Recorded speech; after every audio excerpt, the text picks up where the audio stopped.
good evening. Settle in. There is nothing here you need to remember. Somewhere in your life there is a room you do not show people. Not a dramatic room, not a crime, not a betrayal, not the kind of thing that would interest anyone. Just a room.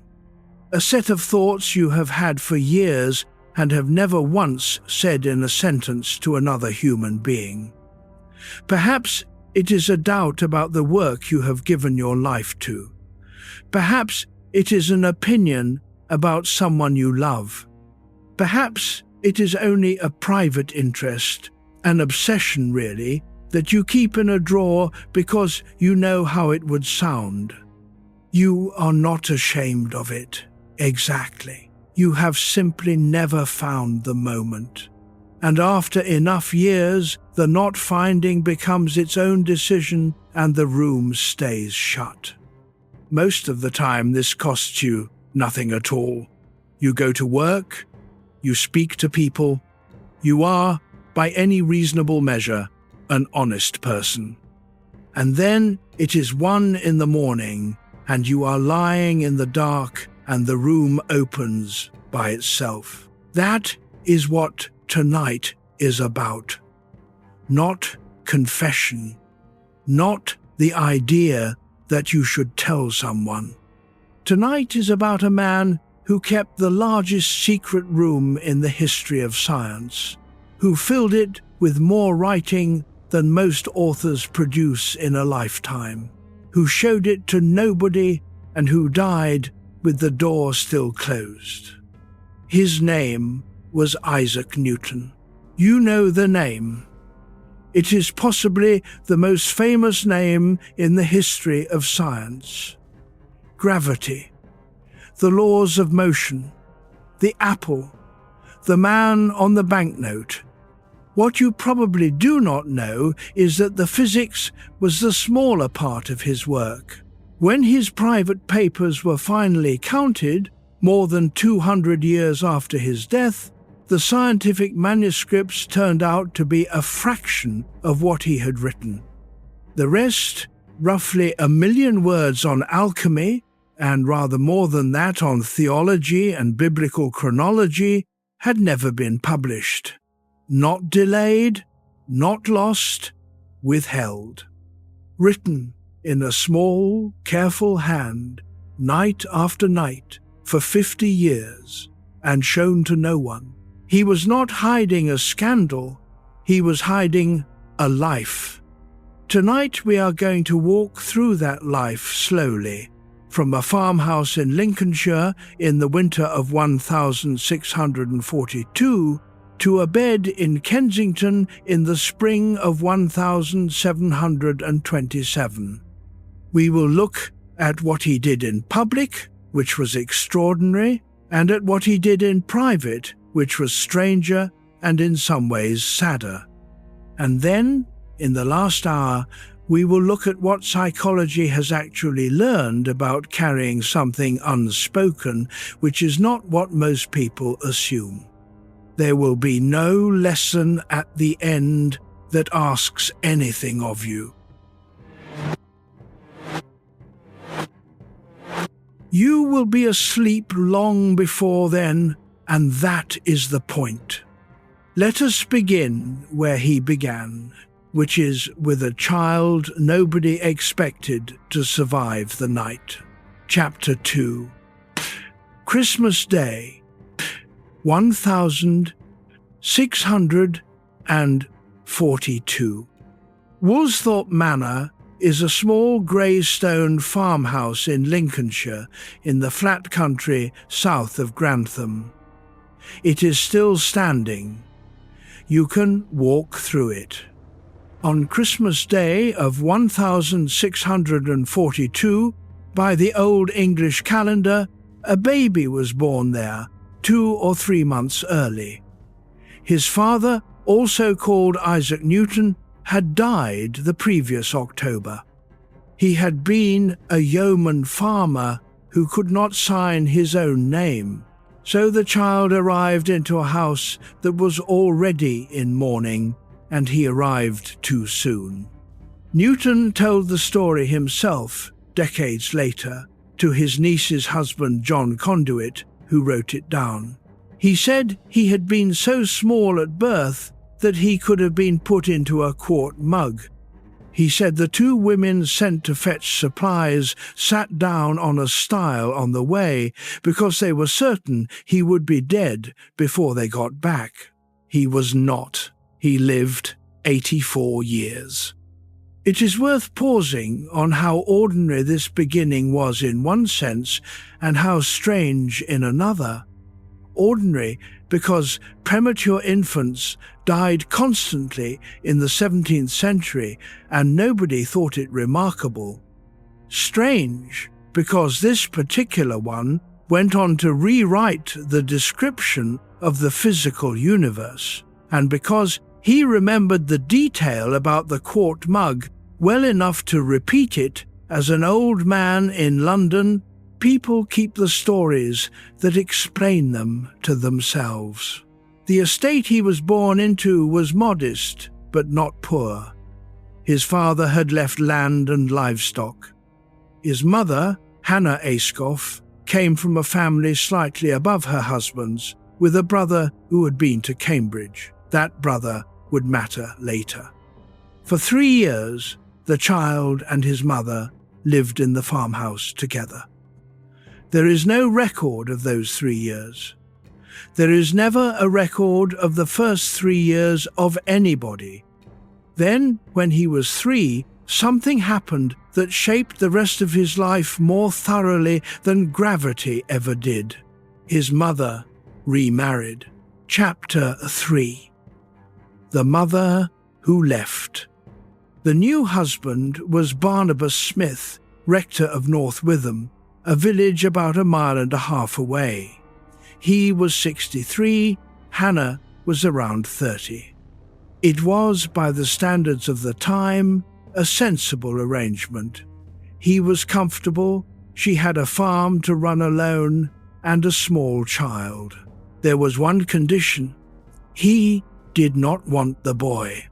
So Hannah moved to North Witham, and Isaac stayed at Woolsthorpe with his maternal grandmother, Marjorie Ayscough, 1.5 miles. He could see the church tower from the house. She was gone for 8 years. We should be careful here, and I want to be honest with you about how careful. It is very easy and very satisfying to take a fact like this and treat it as the key that unlocks a personality. The abandoned child becomes the suspicious adult. The absent mother explains the man who never married, who quarrelled with almost every colleague he ever had, who could not bear criticism. It makes a clean story. Clean stories about the inner lives of dead people are almost always too clean. We will come back to that problem properly in the last hour, because it matters. What we can say without inventing anything is this: there is no evidence that his grandmother was cruel. There is also no evidence in anything he ever wrote of any warmth toward her at all. He does not mention her. When she died, he did not go to the funeral, and we know that the separation stayed with him because he wrote it down. Barnabas Smith died in 1653 when Isaac was 10. Hannah came back to Woolsthorpe bringing 3 young half-siblings the boy had never lived with.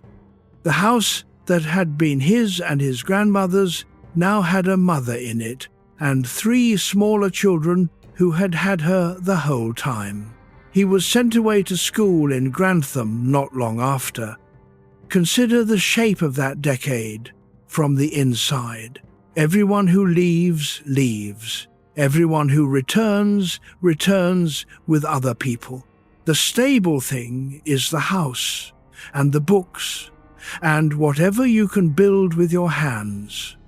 He became very good at building things with his hands. There is one more thing about those 8 years that is worth having, because it changes the texture of them. Hannah was not idle or unloving in any general sense. By every indication, she was a capable, practical woman who had been widowed while pregnant and who did what a woman in her position could do.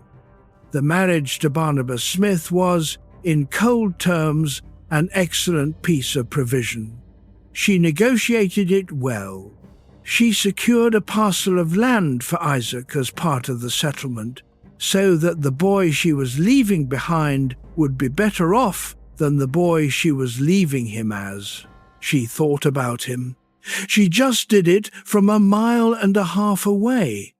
And when she came back, widowed a second time, she came back to a 10-year-old who had spent the whole of his conscious life without her, and she brought 3 small children who had had her the entire time. There is no villain here. There is only the ordinary arithmetic of the 17th century, in which people did sensible things and children absorbed the consequences. Something else survives from Barnabas Smith's house, and it is one of my favourite details in the whole story. The Reverend Smith had owned a large blank notebook. He had bought it decades earlier, intending to fill it with theological commonplaces, and he had written a heading at the top of a few pages, and then, over about 40 years, written almost nothing underneath any of them. It was essentially a very large, empty book with occasional titles. When Smith died, that notebook came to Woolsthorpe with the rest of the household goods, and eventually it came into Isaac's hands. He used it. He filled it in a tiny hand with his own work. It is now known as the Waste Book, and it contains, among other things, the earliest surviving development of the calculus.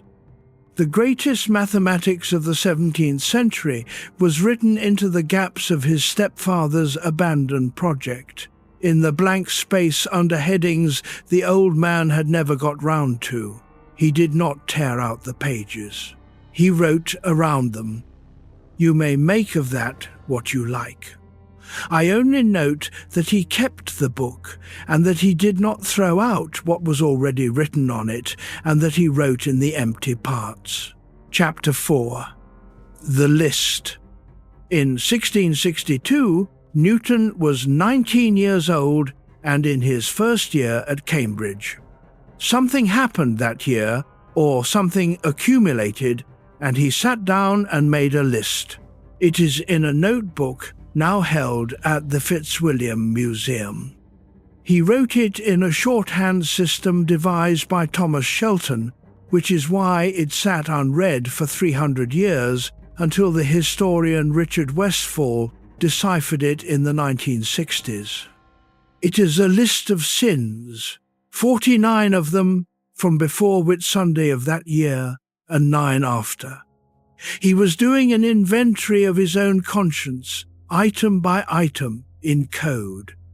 Most of the entries are the small failures of a scrupulous young man, making a mousetrap on the Lord's Day, squirting water on the Lord's Day, idle discourse, neglecting to pray, peevishness with my mother, punching my sister, striking many, having unclean thoughts, words and actions, and dreamies.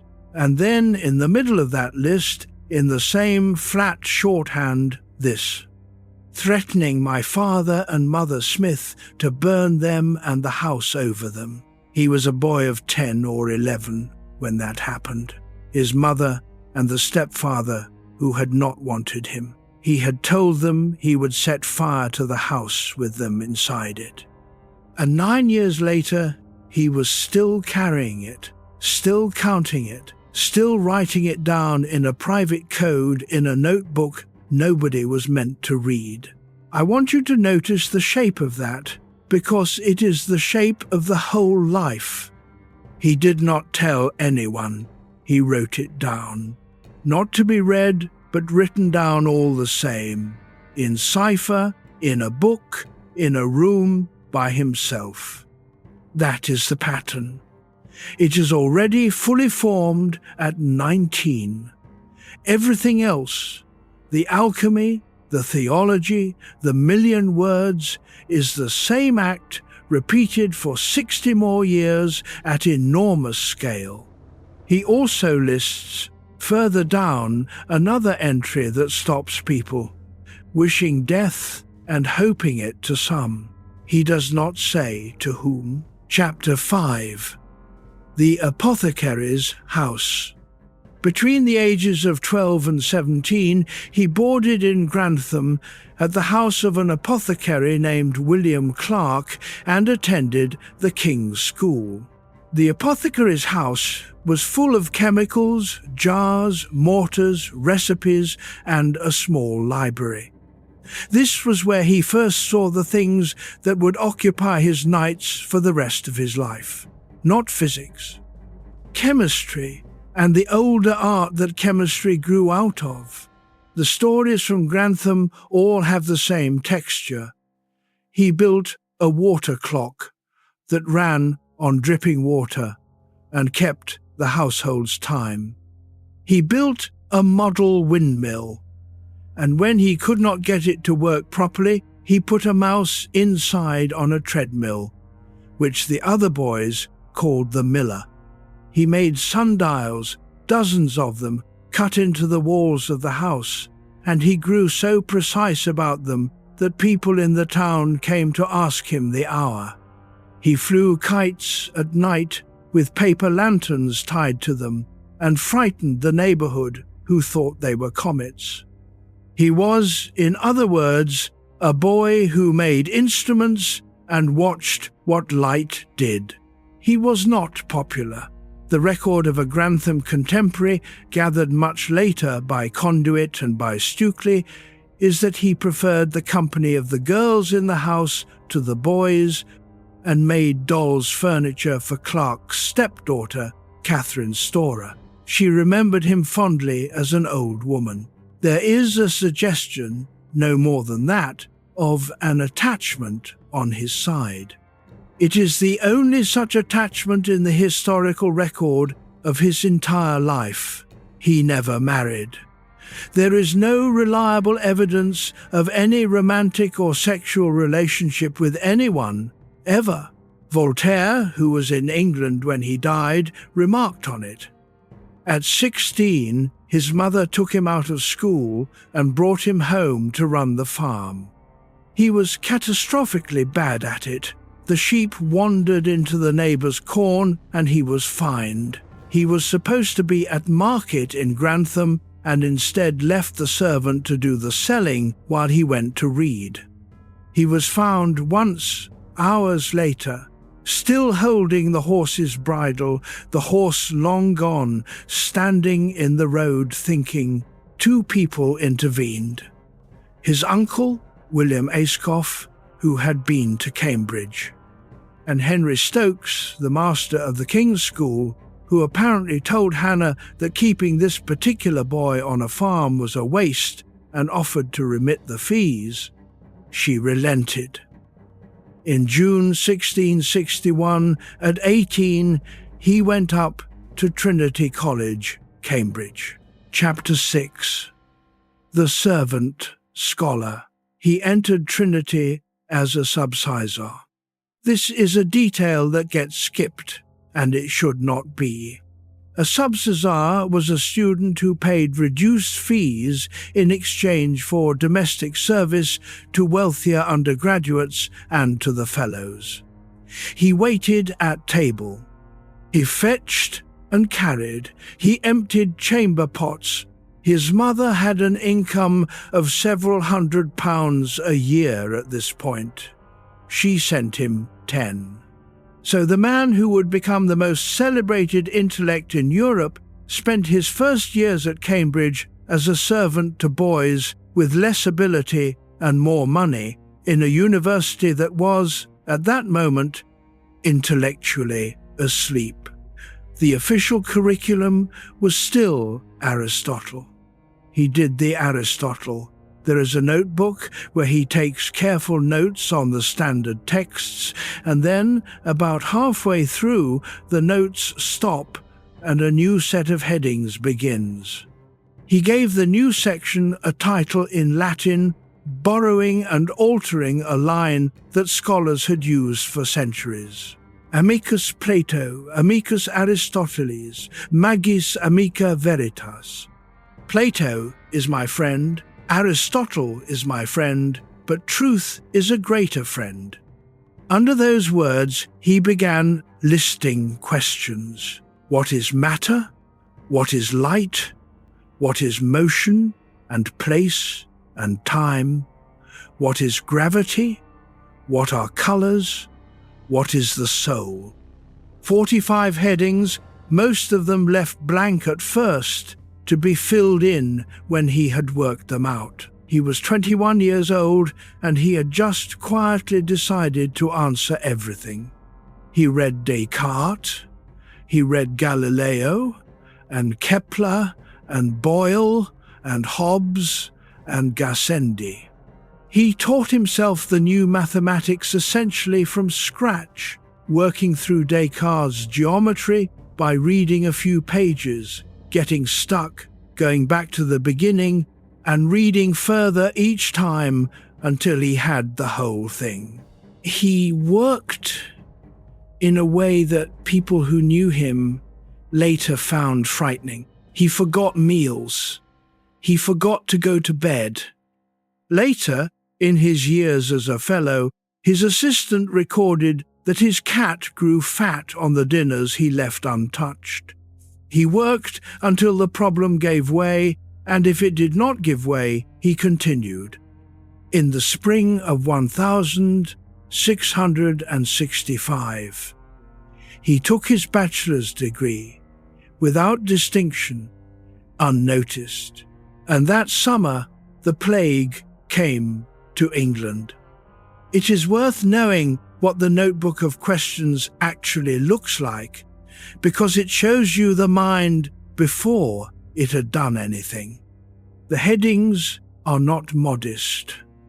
Of the first matter, of atoms, of quantity, of place, of time and eternity, of motion, of the celestial matter and orbs, of light, of colors, of vision, of sensation, of memory, of the soul, of God. Under some of them, there are pages. Under others, there is a heading and then white paper, waiting. The entries are not lecture notes. They are arguments with the books he was reading. He would set out a position, usually Descartes' position, and then work out what would have to be true if it were correct, and then look for the case where it fails. There is an entry where he considers whether the world might be made of indivisible atoms, and works through the geometric problem that if you can always halve a length, then no smallest thing can exist, and comes out somewhere uncomfortable and says so. There is an entry on gravity in which he is clearly still thinking about it as a kind of stream or shower of particles pushing things down, which was the fashionable mechanical account, and which he would eventually abandon entirely. And there are experiments described in the first person that he is evidently doing in his room as he goes, pressing on his own eyeball, watching a candle through a piece of glass, holding coloured threads at different distances. What you are watching in that notebook is not a student learning a subject. It is a 21-year-old who has read the best available accounts of everything, found them all insufficient, and started again from the top with a blank book. Nobody assigned it, nobody read it, nobody knew he was doing it. There was no supervisor, no seminar, no colleague. He simply decided that the description of the universe available to him was wrong, and set about replacing it privately in the evenings while waiting on wealthier undergraduates by day. The pattern is complete before the achievements start. The achievements are almost incidental to it. Chapter 7. The university closes. Plague reached London in the spring of 1665 and killed something like a fifth of the city. Cambridge sent its students home in August. The university effectively shut for most of the next 2 years. Newton went back to Woolsthorpe. He was 22. He had a bachelor's degree, no position, no supervisor, no colleagues, no library to speak of, and no one to talk to. He had the farmhouse, the orchard, his notebooks, and about 18 months. What he did in that time is, by a wide margin, the most productive period of solitary intellectual work anybody has ever documented. He invented the calculus, which he called the method of fluxions. He worked out that white light is not pure, but is a mixture of all the colors, which overturned every theory of light then held. And he began the line of thought that ends 20 years later in universal gravitation, the idea that the force holding the moon in its orbit and the force that pulls an apple off a branch are the same force, falling off as the square of the distance. Any one of those would have made a career. He did all three alone before he was 25, in a farmhouse where his mother was running a farm downstairs.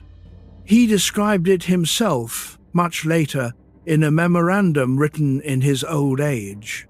In those days I was in the prime of my age for invention, and minded mathematics and philosophy more than at any time since. That is the whole comment, no exclamation. A man in his 70s noting accurately that his best years were the ones he spent by himself with nobody watching. Here is the part that matters for tonight. He published none of it. Not one line. Not the fluxions, not the optics, not the gravitation. He came back to Cambridge in 1667, was elected a Fellow of Trinity, and said nothing about any of it. The calculus stayed in his drawer for decades, which is why the most poisonous priority dispute in the history of mathematics was still going on 50 years later. He had solved the central problems of the age, and he simply did not mention it. We are so used to the idea of Newton, the great publisher of the Principia, that we forget the default setting underneath. The default was silence. Everything he ever released into the world had to be pulled out of him by somebody else. Chapter 8. The Apple, honestly told. Let us deal with the apple, because you deserve the real version. The story is true in the sense that Newton told it. It is not a later invention. The source is William Stukely, an antiquarian who knew him and who wrote a memoir of his life in 1752. Stukely describes visiting Newton at Kensington on the 15th of April, 1726, less than a year before he died. After dinner the weather was warm, and they went into the garden and drank tea under the shade of some apple trees. And Newton, then 83, told him that the notion of gravitation had come into his mind in just such a situation 60 years earlier. It was occasioned, Stukely writes, by the fall of an apple as he sat in a contemplative mood. Why should that apple always descend perpendicularly to the ground, Newton had thought? Why should it not go sideways or upwards, but constantly to the Earth's center? That is the whole story. It did not hit him on the head. There was no flash of revelation. It was an old man in a garden, remembering a summer and being asked where an idea came from. What the apple actually was, as an idea, is worth 10 seconds because it is genuinely beautiful and you can hold it without any mathematics. The thought was not that the apple falls. Everybody knew apples fall. The thought was that the falling does not stop, that whatever pulls the apple down does not run out at the top of the tree or at the top of a mountain or at the top of the sky, that it goes all the way up, thinning as it goes, and that the moon is in fact falling too, falling constantly around the earth and missing. The apple and the moon are doing the same thing. That is one of the very few ideas in human history that changed what the sky is. And he sat on it for 20 years. Sleep well. There is more, and none of it is urgent. Chapter 9. The Dark Room. Come back to the farmhouse for a moment, because the light experiments deserve their own space. He bought a glass prism at a country fair. Prisms were toys. You held one up and a little rainbow appeared on the wall, and everyone had seen it and everyone assumed they understood it. The standard explanation, which went back to Aristotle and had never been seriously challenged, was that white light was pure and simple and that glass corrupted it. The colours were a kind of staining. Light passing through the thick part of the prism got more corrupted than light passing through the thin part, and that was your rainbow. Newton darkened his room. He cut a small round hole in the shutter so that a single narrow beam of sunlight came into the blackness. He put the prism in the beam, and the first thing he noticed was that the answer was the wrong shape. If the prism was simply staining a round beam, the patch on the far wall should have been round. It was not. It was a long oblong, about 5 times as long as it was wide. Nobody had bothered to measure that before. It had been sitting on the walls of Europe for 2,000 years, and no one had held a ruler up to it. So he did the experiment that settled it, and he gave it a name that tells you he knew what he had: the experimentum crucis, the crucial experiment. He took the spread-out band of colours and put a board with a small hole in it in the way, so that only one colour could pass, say the blue. Then he sent that single blue beam through a second prism. If glass corrupts light, the second prism should corrupt it further. It should come out changed again. It came out blue. Bent further than the red would have been, but unchanged in colour. Pure, uncorruptible. The colours were not being made by the glass. They were already in the sunlight. White is not simple. White is everything at once, and a prism does not stain it, it sorts it. He also proved it in reverse, gathering the spread band with a lens and recombining it back into white.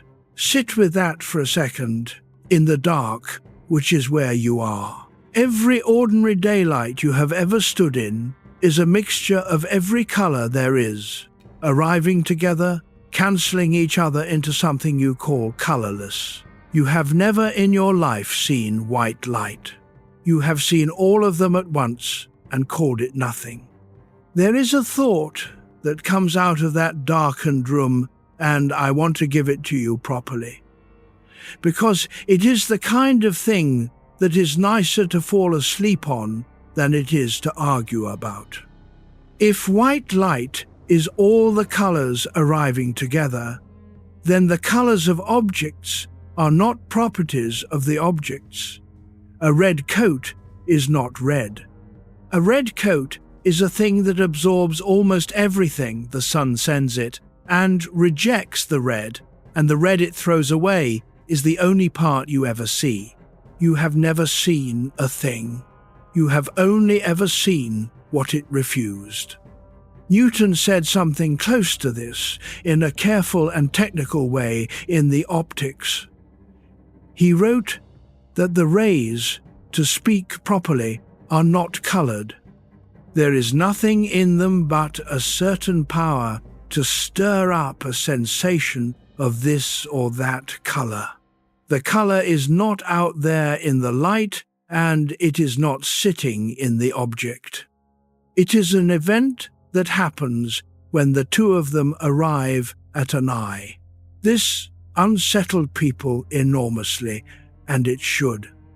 It removes colour from the world and puts it inside the observer, and it was one of the first serious modern statements that the world as experienced and the world as described are not the same world. Consider it lying still in the dark where there is no light and therefore strictly no colour anywhere in your room at all. The blue of the wall is not switched off. It was never there. It was a thing that happened when the sun was up between the paint and your eye, and it stopped happening when the sun went down, and it will start again in the morning. The room is not dark. The room is exactly what it always was. You are simply not being told about it at the moment. He worked this out with a shilling prism, a hole in a shutter, and a ruler in a farmhouse at 23, and then said nothing about it for 6 years. Chapter 10. The Bodkin. I am going to tell you the next part plainly, and you may want to let it pass over you rather than picture it. Having established that the colours are in the light, Newton asked the obvious follow-up question, which is, how much of what I am seeing is in the light and how much is in the eye?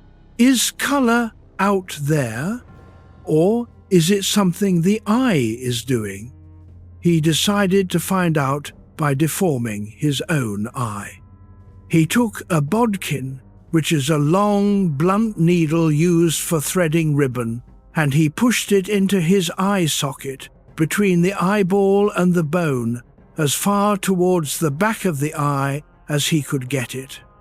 Then he pressed so that the eyeball changed shape, and he recorded the coloured circles that appeared. He drew a diagram of it in his notebook, with the bodkin labelled curving in behind the eye. He did it more than once. He also, on a separate occasion, stared at the sun, deliberately, at length, in a mirror, to see what the after-image did. It nearly cost him his sight. He had to shut himself in a dark room for 3 days, and he found that for months afterwards, if he thought about the sun in the dark, the bright spot came back. I tell you this not for the shock, but because of what it reveals about the temperament. There was no line for him between himself and the apparatus. If the question required a needle behind his own eye, then the question required a needle behind his own eye. The self was simply another instrument on the bench, and not a particularly precious one. That is a rare and slightly inhuman kind of seriousness. It also tells you something about how completely alone he was. Nobody stopped him. There was nobody there to stop him. Chapter 11. The Instrument. In 1669, at 26, he was made Lucasian Professor of Mathematics at Cambridge. His predecessor, Isaac Barrow, stepped aside in his favour, which was an unusual and generous thing to do. The professorship paid £100 a year and required him to lecture. He was required to deposit copies of his lectures in the university library. The lectures were, by every surviving account, a disaster. He read them at the appointed hour. Often nobody came. Humphrey Newton, his assistant, recorded that for want of hearers he read to the walls. Think about that image and hold it, because it is going to come back. The greatest mind in Europe, at the height of his powers, standing in an empty room in Cambridge, reading aloud the mathematics that would reorganize physics to nobody. He did not seem to mind very much. He went back to his rooms and carried on. What did bring him to public attention was not an idea, but an object. The telescopes of the period were refractors. Light passes through a lens. Newton had shown that glass sorts colours by bending them different amounts, which meant, he reasoned, that a lens must always smear the image slightly into colour fringes. He thought this was an incurable defect. He was, as it happens, wrong about it being incurable, but the mistake was productive. So he built a telescope with no main lens at all, a curved mirror instead, gathering the light and folding it back to a small flat mirror and out to the eyepiece. He ground the mirror himself. He cast the metal for it himself, mixing his own alloy. He built the tube and the mount. It was about 6 inches long, and it magnified about 40 times, better than a refractor several feet in length. The Royal Society heard about it and asked to see it. The king saw it. In January 1672, they elected Newton a fellow. Every large telescope built since, including the ones now in orbit, is a reflector. It is his design. And notice, again, the pattern. What finally pulled him out into the world was not a thought. It was a thing he had made with his hands that other people could pick up. Chapter 12, the first paper. Flattered by his election and encouraged, he did something almost unprecedented for him. He wrote up his theory of light and colours and sent it to the Royal Society to be read aloud. It was published in the Philosophical Transactions in February 1672. It is one of the first modern scientific papers, and the reaction taught him a lesson that he never unlearned. The paper was not rejected. Parts of it were praised, but it was argued with. Robert Hooke, who was the Society's curator of experiments and its resident authority on optics, read a critique within about a week, saying that he had done these experiments himself, that Newton's conclusion did not follow, and that his own wave theory accounted for everything Newton described. Christian Huygens raised objections from the Netherlands. Jesuits in Liège said they had tried to repeat the experiment and failed, which was almost certainly because they had done it badly. None of this was outrageous. This is what a scientific community is for. This is, in fact, exactly the process working. Newton experienced it as an assault. He wrote long, cold, meticulous replies. He answered every point. He won most of the arguments on the merits. And then he wrote to the Society's secretary and said he wished to be excused from further correspondence because he had, and this is close to his own phrasing, sacrificed his peace, a matter of real substance, to run after a shadow. He told Leibniz years later that he had been so persecuted by the disputes arising from his optics that he blamed his own imprudence for parting with so substantial a blessing as his quiet in order to chase a shadow.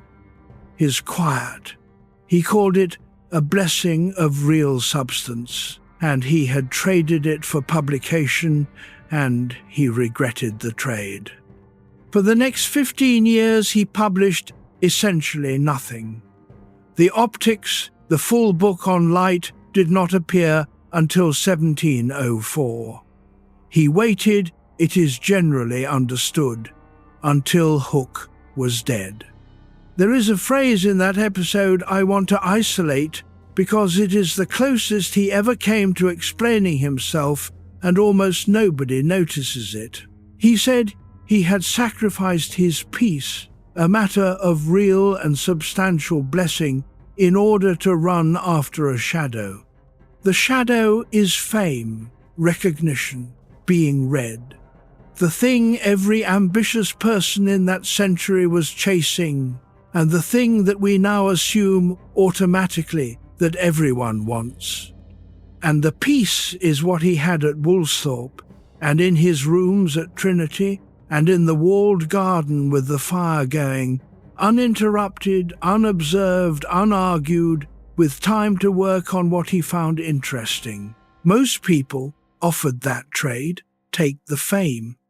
He had taken the fame once, at 29, for a matter of weeks, and had found it so unpleasant that he spent the following 30 years arranging his affairs to make sure it could not happen again, and only failed because Edmund Halley was unusually persistent and unusually kind. I do not think that is a pathology, and I do not think we should file it as one. There are people for whom being looked at is a cost rather than a reward, and the world tends to describe them as though something has gone wrong with them. But there is a second thing in that sentence, and it is the harder one. He did not stop working, he stopped sharing. Those are different decisions, and he made only one of them. If the peace had been the real goal, he could have had it entirely. Worked less, published nothing, gone home to Lincolnshire, kept the farm. He did not. He worked harder than almost anyone has ever worked for another 50 years, at things nobody would ever see, in a way that consumed his health and his sleep and every relationship he might have had. That is not a man protecting his quiet.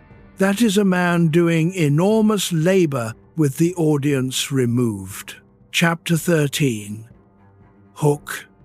Robert Hooke deserves a fair hearing, partly because history has been unkind to him, and partly because the shape of this quarrel is the shape of Newton's whole social life. Hooke was brilliant, restless, and prolific. He designed buildings, built the best microscopes in England, published Micrographia, which is still one of the most beautiful scientific books ever made, coined the word cell for what he saw in a slice of cork, worked out the law of elasticity that still bears his name, and surveyed half of London after the fire. He was also, by common account, prickly, and had a habit of announcing that he had already thought of whatever you had just thought of. Sometimes this was self-serving, often it was true. He was a man of extraordinary range who finished very little, arguing with a man of extraordinary depth who finished almost nothing until forced. They were also physically mismatched in a way that mattered in that century. Hooke was short and, from his 30s, badly stooped, possibly from a spinal condition.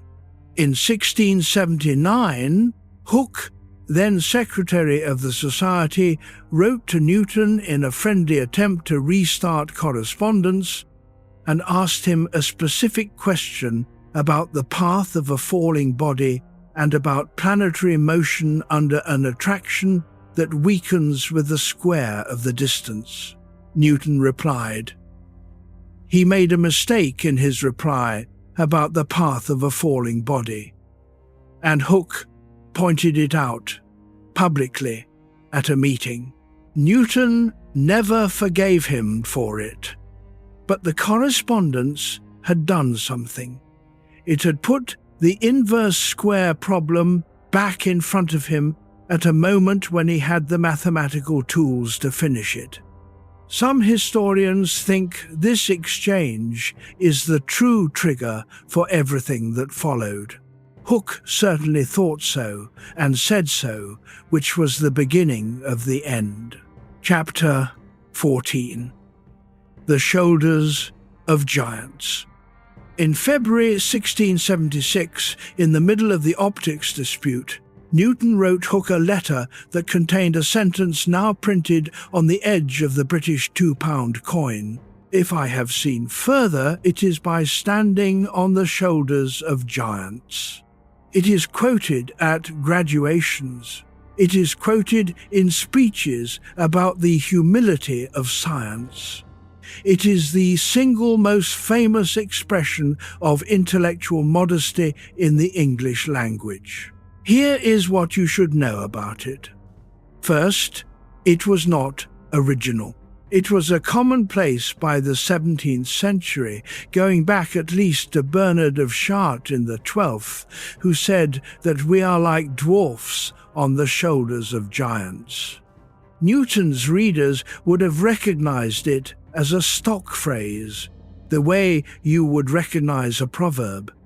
Second, it was written in a private letter to the one man in England he most resented, in the middle of a quarrel about priority, by a man who had just been told that his ideas were not as new as he thought. Whether it was a barb is genuinely disputed. Some historians hear cold sarcasm in it, and note that Hooke was conspicuously not a physical giant. Others point out that the surrounding paragraphs are perfectly civil, and that reading a hidden insult into a stock phrase is exactly the sort of thing historians do to make a story better. There is no way to settle it. I raise it because it is a small, useful lesson in reading a life. The most famous sentence this man ever wrote about himself was a borrowed phrase sent privately to an enemy, in a context nobody quotes. We are extremely bad at knowing what people mean, including, and this is the part worth carrying into the dark with you, when the person is ourselves. Chapter 15. The Years of Silence. From roughly 1676 to 1684, Newton essentially disappeared from public intellectual life. He held the professorship, he drew the salary, he lectured to a mostly empty room, he appeared at no meetings, he published nothing of consequence. Cambridge saw a tall, greying, solitary fellow of Trinity who did not dine much in hall, who kept odd hours, who had a garden at the back of his rooms with something built in it, and who was known to be clever. Nobody knew what he was doing. What he was doing was the work of this entire episode. He was writing the papers he never published. Two enormous private projects were running side by side, and both of them ran for the rest of his life.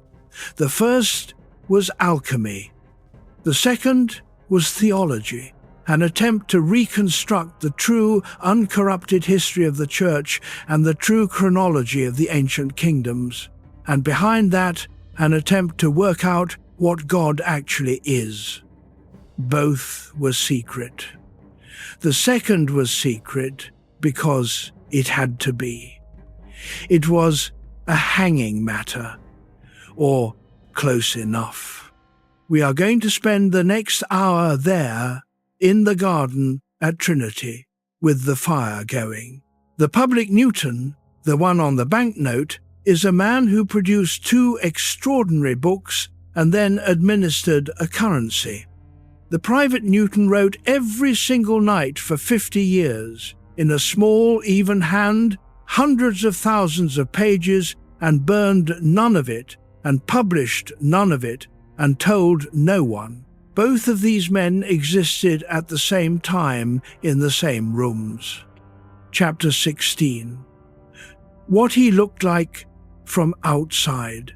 Before we go into the private half, it is worth fixing what an ordinary observer would have seen, because the gap is the whole point. We have a first-hand account, and it is a good one. Humphrey Newton, no relation, was his amanuensis and assistant at Trinity for about 5 years, from 1685, which happens to be exactly the period in which the Principia was written. Decades later, he was asked to write down what he remembered, and he did. His portrait is of a man of almost complete regularity and almost complete absence. He saw him laugh, Humphrey said, only once. He rarely went to bed before 2 or 3 in the morning, sometimes not until 5 or 6, and slept perhaps 4 or 5 hours. He often forgot to eat. When reminded that his dinner was on the table, he would go to it and eat, standing up, or return to his desk having forgotten it entirely. He would go to hall for dinner with his stockings untied, his shoes down at heel, and his head barely combed. Sometimes, going down the stairs to the hall, he would stop, turn, and go back up, because a thought had come. He walked in his garden and made diagrams in the gravel with a stick, and would not let them be swept away. He had no visitors to speak of. He had, said Humphrey, no recreations or amusements at all, and thought all hours lost that were not spent on his studies. That is what a colleague saw over 5 years of daily proximity. A courteous, distracted, sober, entirely solitary professor. Now here is what was underneath it, in the same 5 years, in the same building. Sleep now if you are ready. The rest will be here. Chapter 17. The Garden at Trinity. At the back of his rooms on the north side of Great Court, between the chapel and the gatehouse, Newton had a small garden. In it he built a furnace. He built it himself, out of brick, with his own hands, and he built several over the years of different designs, because he kept needing different temperatures. Humphrey Newton's account of those years is the best evidence we have, and it is worth quoting closely because it is the only eyewitness testimony to what this man actually did with his nights. About 6 weeks at spring and 6 at the fall, Humphrey wrote, the fire in the laboratory scarcely went out either night or day. He sat up one night and Newton sat up the other until he had finished his chemical experiments. Newton was, in those experiments, exact, strict, and precise. Read that again with the right emphasis. 6 weeks in the spring and 6 in the autumn, every year, for years, the fire never went out, day or night, and the 2 of them took turns staying awake to feed it. That is not a hobby. That is the central occupation of his life, run at industrial intensity, in a garden, in secret. Humphrey also said, revealingly, that he could not tell what Newton's aim in these operations might be, but that his pains, his diligence, and his hours at them made him think Newton aimed at something beyond the reach of human art and industry. The man who kept the fire with him for 5 years had no idea what he was doing. The laboratory notebooks survive. They are, in one sense, a model of scientific practice. Quantities, temperatures, timings, precise observations of color and consistency, honest records of failure. In another sense, they are utterly foreign, because interleaved with them are the readings. And the readings are of texts that describe the green lion, the doves of Diana, the caduceus, the star Regulus of antimony, the marriage of the Red King and the White Queen. He was reading myth as if it were laboratory protocol, and he was reading laboratory results as if they were revelation. Chapter 18.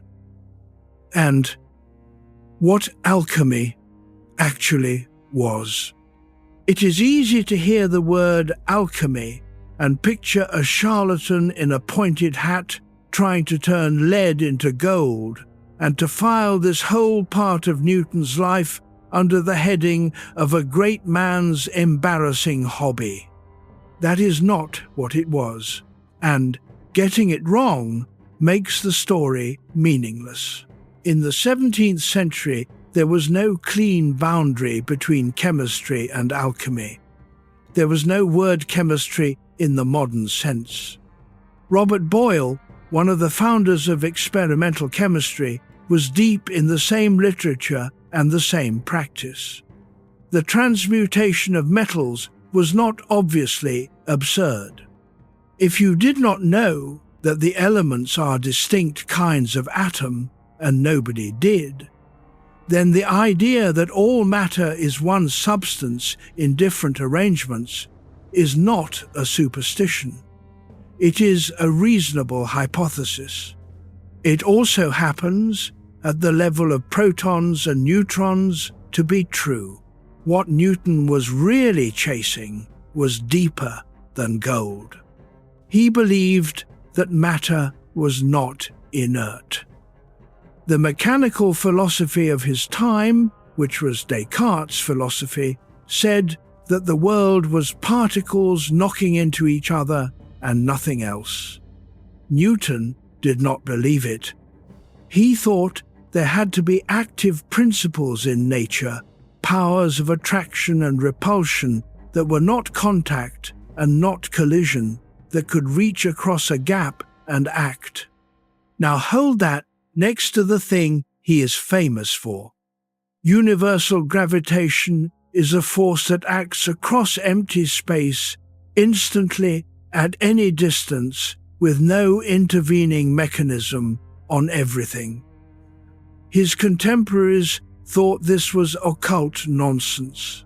Huygens and Leibniz both said so, more or less in those words. It looked to them like a return to the magical action at a distance the new science had just spent 50 years driving out. And they had a point. That is exactly where the idea came from. The most influential thing about the alchemy is not any result he got in the furnace. It is that the years in that garden made him comfortable with the idea of forces that reach across nothing and pull. He was mentally prepared to accept gravity because he had spent a decade taking seriously the possibility that things attract each other at a distance in ways we cannot see. The secret work and the public work are not two separate men after all. They are one man, and the secret half fed the famous half. He just could not say so. One more thing about the secrecy of the alchemical world, because it explains a habit that then hardened into a life. Alchemy came with a built-in doctrine of concealment. It was not incidental. The tradition held explicitly that the knowledge was too potent for general circulation, that it should be transmitted only from adept to adept, and that the texts should therefore be written in deliberately obscure allegory so that the unworthy reader would take away nothing. This is why the literature is full of green lions and doves and kings and queens. The obscurity is not decoration, and it is not because the writers were confused. It is a security system. Newton absorbed this completely. There is a striking piece of evidence for it. In 1676, Robert Boyle, the most respectable natural philosopher in England, published a paper describing a mercury preparation that appeared to have unusual properties and invited others to work on it. Newton wrote to the Secretary of the Royal Society about it, and the letter is remarkable. He does not say Boyle is wrong. He says in effect that Boyle should not have published, that there may be immense danger to the world in such matters becoming public, and that a man who has such knowledge should observe a high silence. A high silence. This is a man of 33, telling the leading chemist in the country that certain things should not be printed, in the year after he received a royal dispensation to avoid stating his theology out loud, 9 years after he told nobody he had invented the calculus, and 14 years after he wrote his sins in cipher. He had, by then, a fully worked-out philosophy of not telling people things.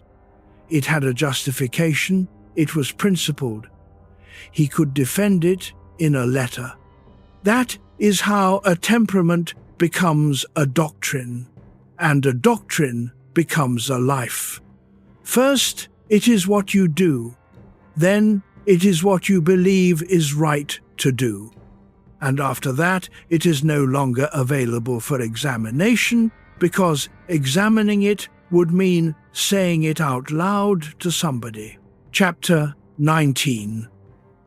The scale of it. Let us try to give the size of this some shape, because numbers on their own slide off. The surviving alchemical papers in Newton's hand run to somewhere around 1 million words. Estimates vary depending on what you count, and I want to be honest that historians argue about the totals, but 1 million is the figure most often given, and it is the right order of magnitude. The theological and chronological papers are larger still. Perhaps 2 million words, possibly more. 1 million words is roughly 10 average-length novels. 2 million is War and Peace 3 times over. Now consider what he did publish in his entire life. The Principia, the Optics, a few papers, some mathematical tracts released late and grudgingly, and a chronology of ancient kingdoms that appeared after his death. Call it, generously, 500,000 words of public output across 60 years. The ratio is somewhere near 6-1 against publication. For every word Isaac Newton ever let another human being read, he wrote roughly 6 that he did not. And these are not diaries. They are not private reflections in the way we mean when we say journal. They are treatises. Structured, argued, footnoted, cross-referenced, revised and revised again, multiple drafts of the same chapter, careful headings, indexes. The apparatus of a book that is going to be published applied for 50 years to books that were never going to be published. He worked on them as though there would be a reader, and he arranged his life so that there could not be one. That is the strangest fact in this whole story, and I want to leave it standing in the middle of the room for a while. He built the road all the way to the edge, and then did not build the bridge, and then went back and resurfaced the road. Chapter 20. The name he wrote under.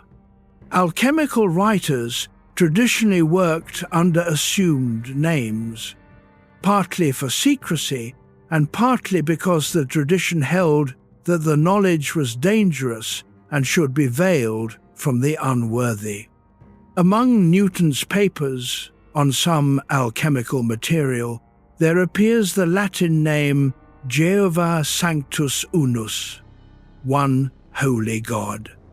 It is an anagram of Isaacus Newtonus, his own name in Latin, using the 17th century equivalents of the letters I and J and U and V.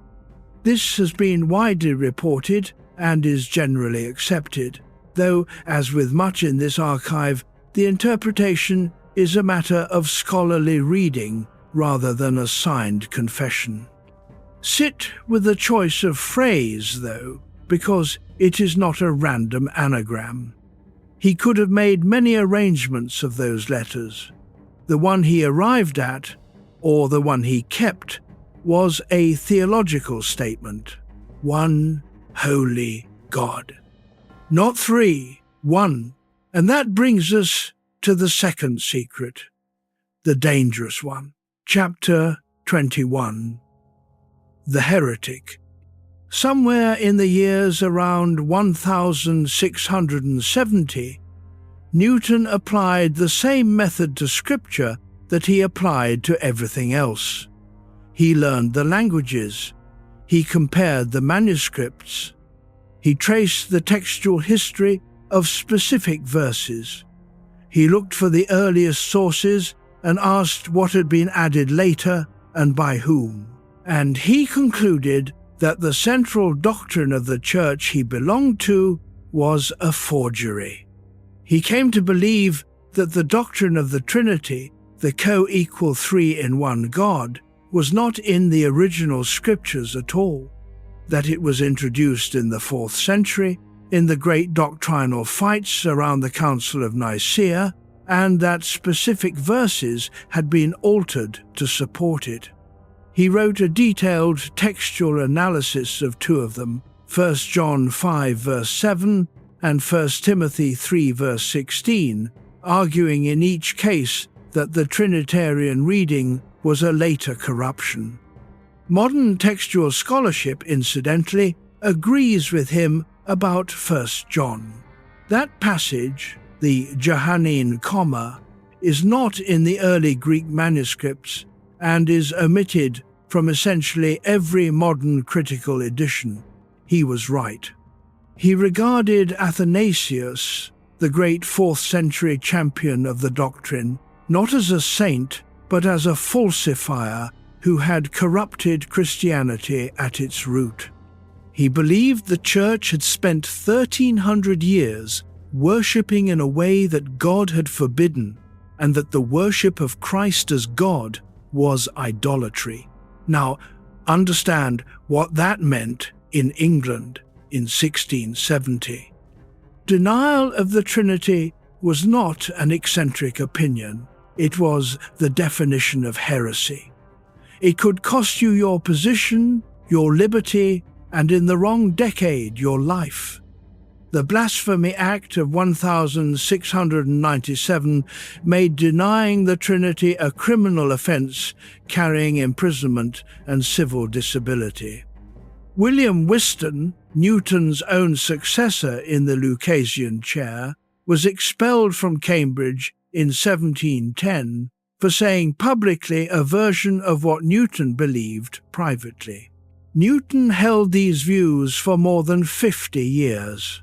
He was a fellow and then the most famous member of a college named Trinity. He said nothing. Chapter 22. The Dispensation of 1675. There was a statutory problem, and the way he solved it tells you how far he would go. A Fellow of Trinity was required to take holy orders within 7 years of his master's degree or resign the fellowship.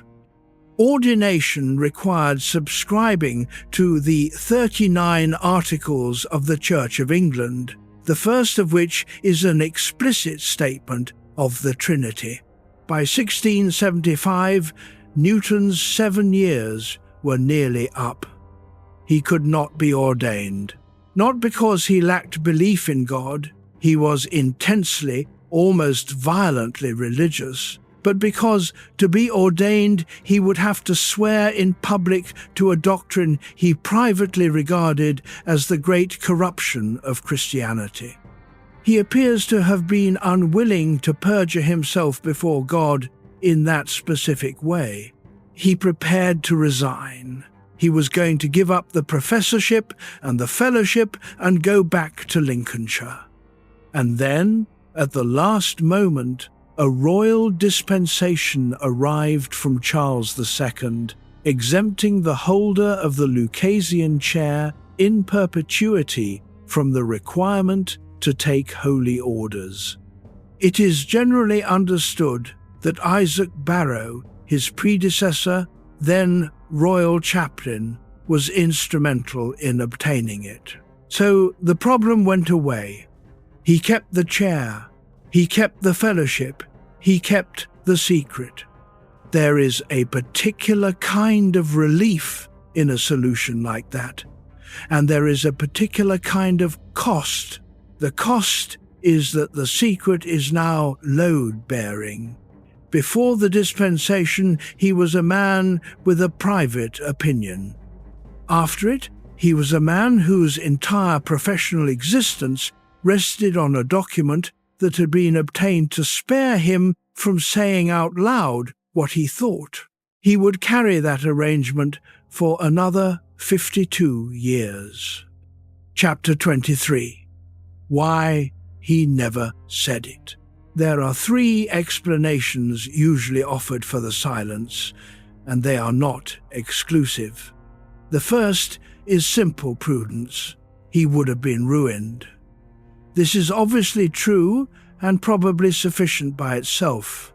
The second is that he did try, cautiously, once, and was frightened by his own nerve. In 1690, he sent his textual analysis of the 2 corrupted verses to John Locke in the form of a long letter, with the idea that Locke might arrange to publish it anonymously in France, in French, at a safe distance. Locke set it in motion, and then Newton wrote again and stopped it. He asked for it back. He said he would rather it were suppressed. The reasons he gave were partly practical and partly something else, a kind of recoil. The manuscript survives. It was published in 1754, 27 years after his death, and even then not under any arrangement he had made. The third explanation is the one that interests me most for tonight, and it is the least provable. It is that the secrecy stopped being a strategy and became a way of being. He was a man who had learned before he was 4 years old that the safest place for anything precious is inside. He wrote his sins in cipher at 19. He solved the central problems of physics at 23 and mentioned it to nobody for 20 years. He published 1 paper at 29, was argued with and called the loss of his quiet a lost blessing. He built a furnace in a walled garden and worked it at night. He wrote a name for himself that only he could read. By the time secrecy was strictly necessary for the theology, it was no longer a decision he was making, it was simply the shape of him. That is worth carrying gently into your own dark. There is a difference between a thing you have chosen not to say and a thing you no longer notice not saying. The second one is much quieter, and it is much older, and it does not feel like a decision at all. Chapter 24. The Room Itself. Let us stand in the room for a moment before we leave it, because the physical facts are worth having. A set of ground floor rooms at Trinity, north side of Great Court. A small walled garden behind with a brick furnace and a wooden shed. Inside, a fire, glassware, crucibles, mortars, a great many chemicals, and books. The library he owned when he died contained about 1,700 volumes. A large fraction of them were alchemical and theological. He annotated heavily, and he dog-eared pages, not at random, but folded down to a precise point, so that the corner of the page indicated the exact word he wanted. His dog ears are readable as an index. The manuscripts were kept in a chest. He wrote at night mostly. The candles were an expense he did not economize on, and every morning he shut the chest and went out and was a professor. I do not think there is anything melodramatic in this. He was not tormented, so far as anyone could tell. He did not, on the available evidence, spend his days aching to confess. He was busy. He was interested. He was, by his own account, happiest when working alone at something difficult, and that is a real happiness and not a consolation prize. But he was carrying it. For half a century, in a small college, among people who saw him every day, he was carrying the largest unread body of work any single human being has ever produced, and nobody in that building knew. Then, in August 1684, a visitor came up from London and knocked on the door, and the public half of the life started again. Rest here a while. The stars have not moved. Chapter 25. Halley's question. In January 1684, in a London coffee house, 3 men were arguing. Edmund Halley, young, wealthy, generous, and enormously capable. Robert Hooke, and Christopher Wren, the architect, who was also a serious astronomer. The question was this: if the force pulling a planet toward the sun falls off as the square of the distance, what shape is the planet's orbit? Everybody suspected the answer was an ellipse, because Kepler had established 70 years earlier that the orbits are ellipses. But suspecting is not proving. Nobody could derive it. Wren offered a prize, a book worth 40 shillings, to whichever of them could produce a demonstration within 2 months. Nobody could. In August, Halley went up to Cambridge on other business and called on the Lucasian professor, whom he had met once. In the course of conversation, he put the question. The exchange was recorded later by Abraham de Moivre, who had it from Newton.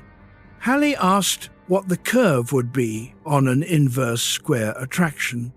Newton said immediately that it would be an ellipse.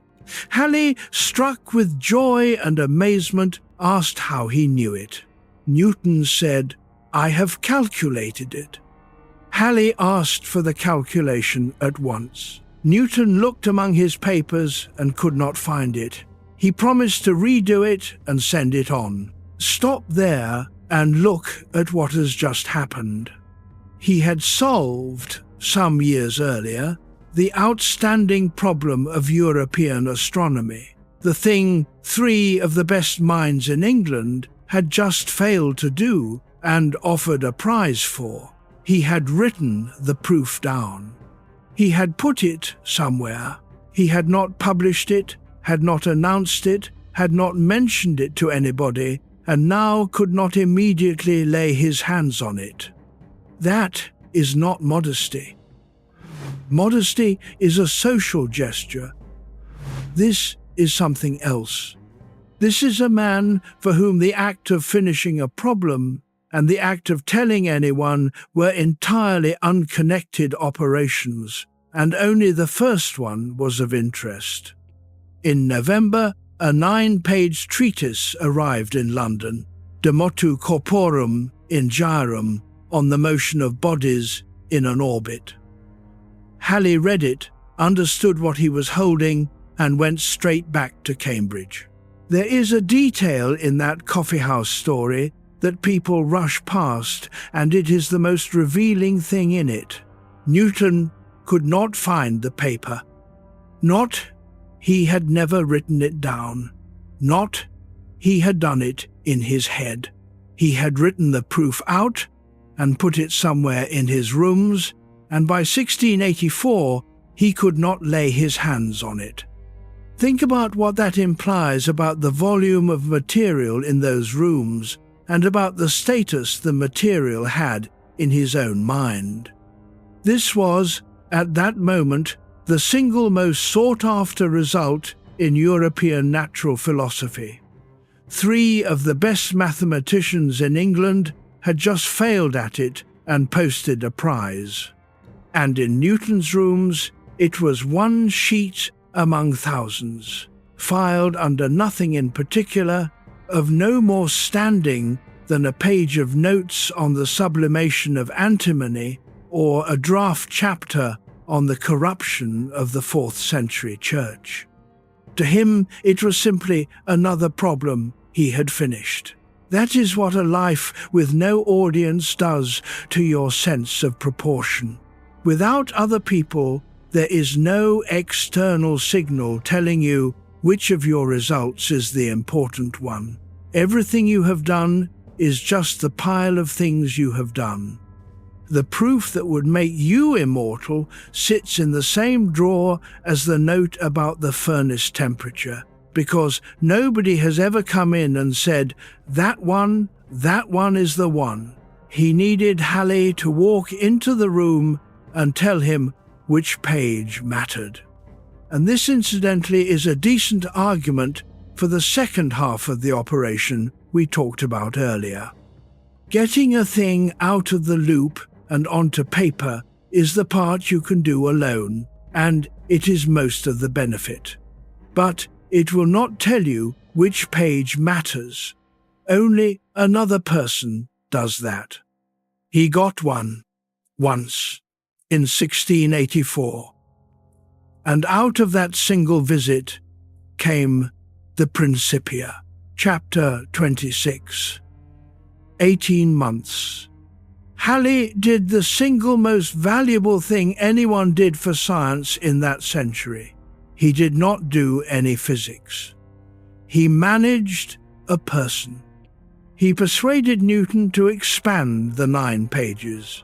He kept in constant contact. He handled the Royal Society.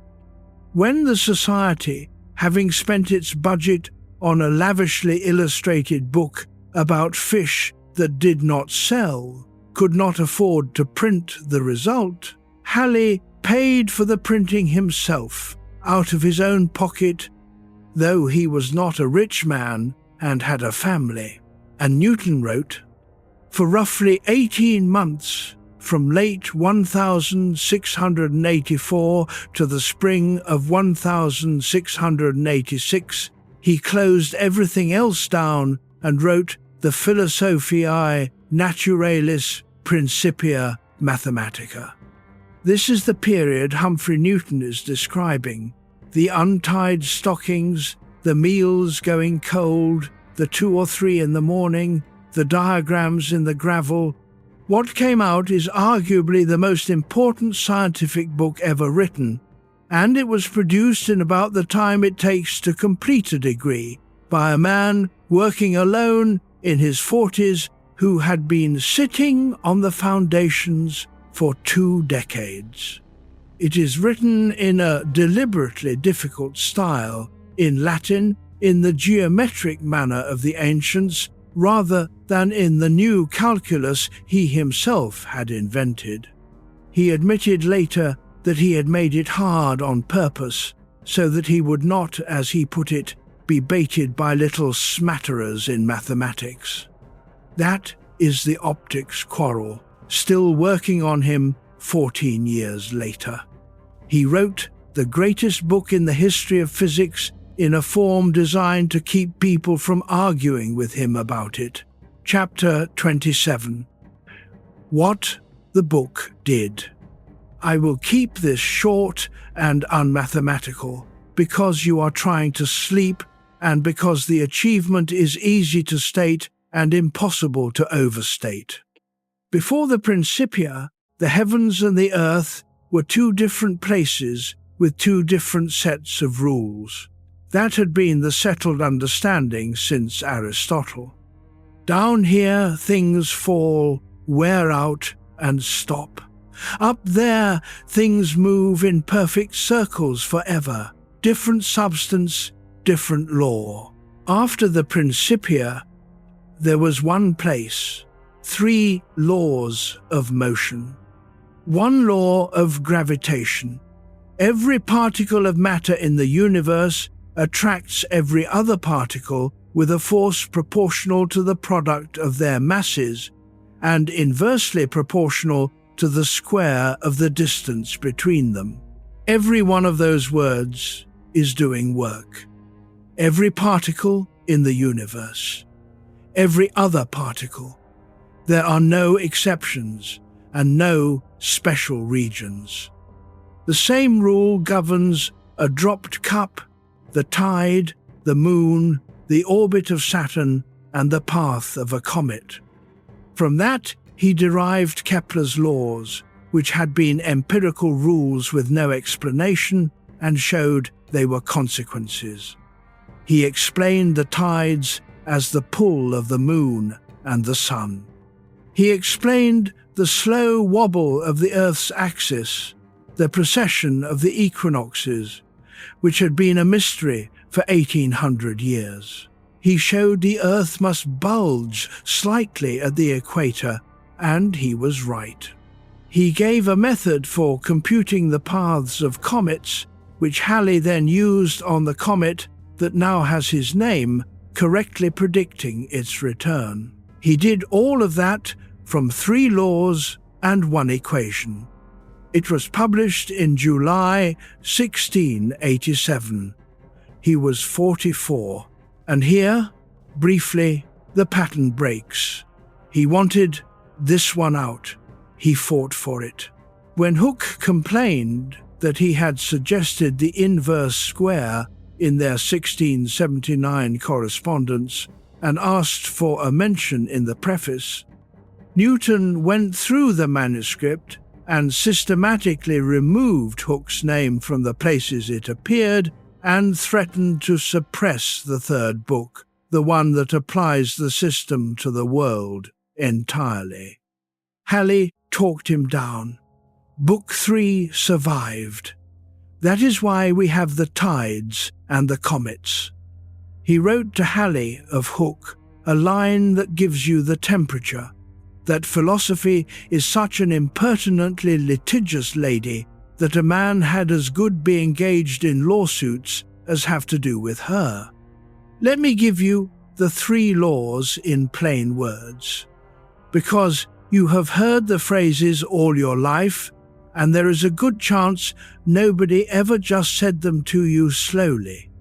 The first, a thing keeps doing what it is doing unless something acts on it. If it is still, it stays still. If it is moving, it keeps moving in a straight line at the same speed forever until something interferes. That sounds obvious, and it is one of the least obvious ideas ever proposed, because it has never once been observed on the surface of the Earth. Everything here slows down and stops. Aristotle concluded, reasonably, that motion needs a continuous cause. It took 2,000 years, and Galileo, and then Newton, to see that the slowing is the interference, and that the natural state of a moving thing is to keep going. The second, if something does act on it, the change in its motion is proportional to the push and inversely proportional to how much stuff there is to push. Heavier things respond less to the same shove. The third, every push is a pair. If you press on the wall presses back on you exactly as hard in the opposite direction. There is no such thing as a one-sided force anywhere in the universe. When you fall towards the earth falls towards you. It is simply much larger, so its share of the motion is unmeasurably small. That is the entire mechanical universe. 3 sentences. And then gravity. Everything pulls on everything, always, in proportion to how much of it there is, weakening with the square of the distance. You are being pulled at this moment by the wall beside you, by the building, by the moon, and by every star you can and cannot see. All of it arriving simultaneously, most of it too faint to measure, and you are pulling back on all of it, on the moon and on the stars, by exactly the same law in exactly the same amounts. Nothing in the universe is unattached to you. That is not a metaphor, and it is not consolation. It is the literal content of the equation he wrote in 18 months in a room in Cambridge with his stockings untied. Chapter 28. After. What do you do the year after that? The honest answer, in his case, is that he did not know. The years from 1687 to 1693 are unsettled. He served as the university's representative in the Convention Parliament, where his recorded contribution is a request that someone shut a window because of a draft. He tried, without success, to obtain a position in London. He formed the closest personal attachment of his adult life with a young Swiss mathematician named Nicolas Fatio de Doulier, and the correspondence between them is warmer by a wide margin than anything else he ever wrote to anybody. In 1693, that friendship cooled and broke off. His mother had died in 1679. He had gone to her and sat with her through her last illness and dressed her blisters himself, which is one of the very few unambiguous acts of tenderness in the record of his life. He was 50. He had finished the work. He had no household, no wife, no children, no close friends left, a professorship he barely performed, and a chest full of manuscripts nobody would ever read. And in the autumn of 1693, something broke. Chapter 29. September 1693. On the 13th of September 1693, Samuel Pepys received a letter from Isaac Newton. Pepys was the great naval administrator and diarist, a former president of the Royal Society, and a friendly acquaintance who had recently been in correspondence with Newton about a probability problem to do with dice. The letter said that Newton was extremely troubled with the embroilment he was in, and had neither eaten nor slept well these 12 months past, nor had his former consistency of mind. It said he must withdraw from Pepys's acquaintance and see neither him nor the rest of his friends any more. 3 days later, on the 16th, he wrote to John Locke. Locke was one of the most eminent philosophers in Europe and one of the very few people Newton had trusted with the theological work, The Dangerous Material, 3 years earlier. The letter accused Locke of having endeavoured to embroil him with women. It said that when Newton had been told that Locke was sickly and would not live, he had answered that it were better if he were dead. It asked Locke's pardon for saying so, and for other things, for saying that Locke had struck at the root of morality in a principle he laid down in his book on human understanding, and for accusing him of being a hobbyist. Then it simply says, "I beg your pardon for saying or thinking that there was a design to sell me an office or to embroil me." These are the letters of a man in an acute crisis. Paranoid ideation, insomnia, a year of not eating, the sudden severing of every remaining tie.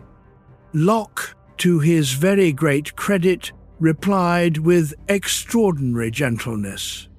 He wrote that he had always thought of Newton with the greatest respect and affection, that he was more ready to forgive than Newton could be to ask it, and asked what he might do to help. Newton wrote back in October. He said that the last winter, by sleeping too often by his fire, he had got an ill habit of sleeping, and that a distemper, which this summer had been epidemic, had put him further out of order, so that when he wrote to Locke he had not slept an hour a night for a fortnight together, and for 5 days not at all. He said he did not remember what he had written. Chapter 30. What happened? We do not know what happened, and I am going to be careful with you about that, because this episode has been used to sell a great many confident stories. Here are the candidates. Mercury poisoning. He had spent 20 years over a furnace handling mercury, antimony, lead and arsenic in an unventilated room, and he tasted his materials because tasting was standard practice, and he recorded the flavors. Symptoms of chronic mercury exposure include insomnia, tremor, memory loss, irritability, and paranoia, which is a striking match. In 1979, a sample of his hair was analyzed and found to contain elevated levels of mercury and several other metals. That is real evidence. It is also a very small sample of contested provenance, and hair analysis for events 3 centuries old is not conclusive. Exhaustion and grief. The Principia had consumed him. Fatio was gone. His mother was gone. He was 50, he had achieved everything, and there was nothing next. A collapse after a long overreach, at the point where the work ends and the silence starts, needs no chemistry to explain it. A fire. There is a persistent story from more than one source that a candle or a dog overturned a light and a quantity of his manuscripts burned. Versions differ so much that historians treat it cautiously. If something of the kind happened, the loss of years of work would be sufficient. An underlying illness. Some have proposed bipolar disorder or another recurring condition. This is speculation. There is one episode of this severity in 84 years.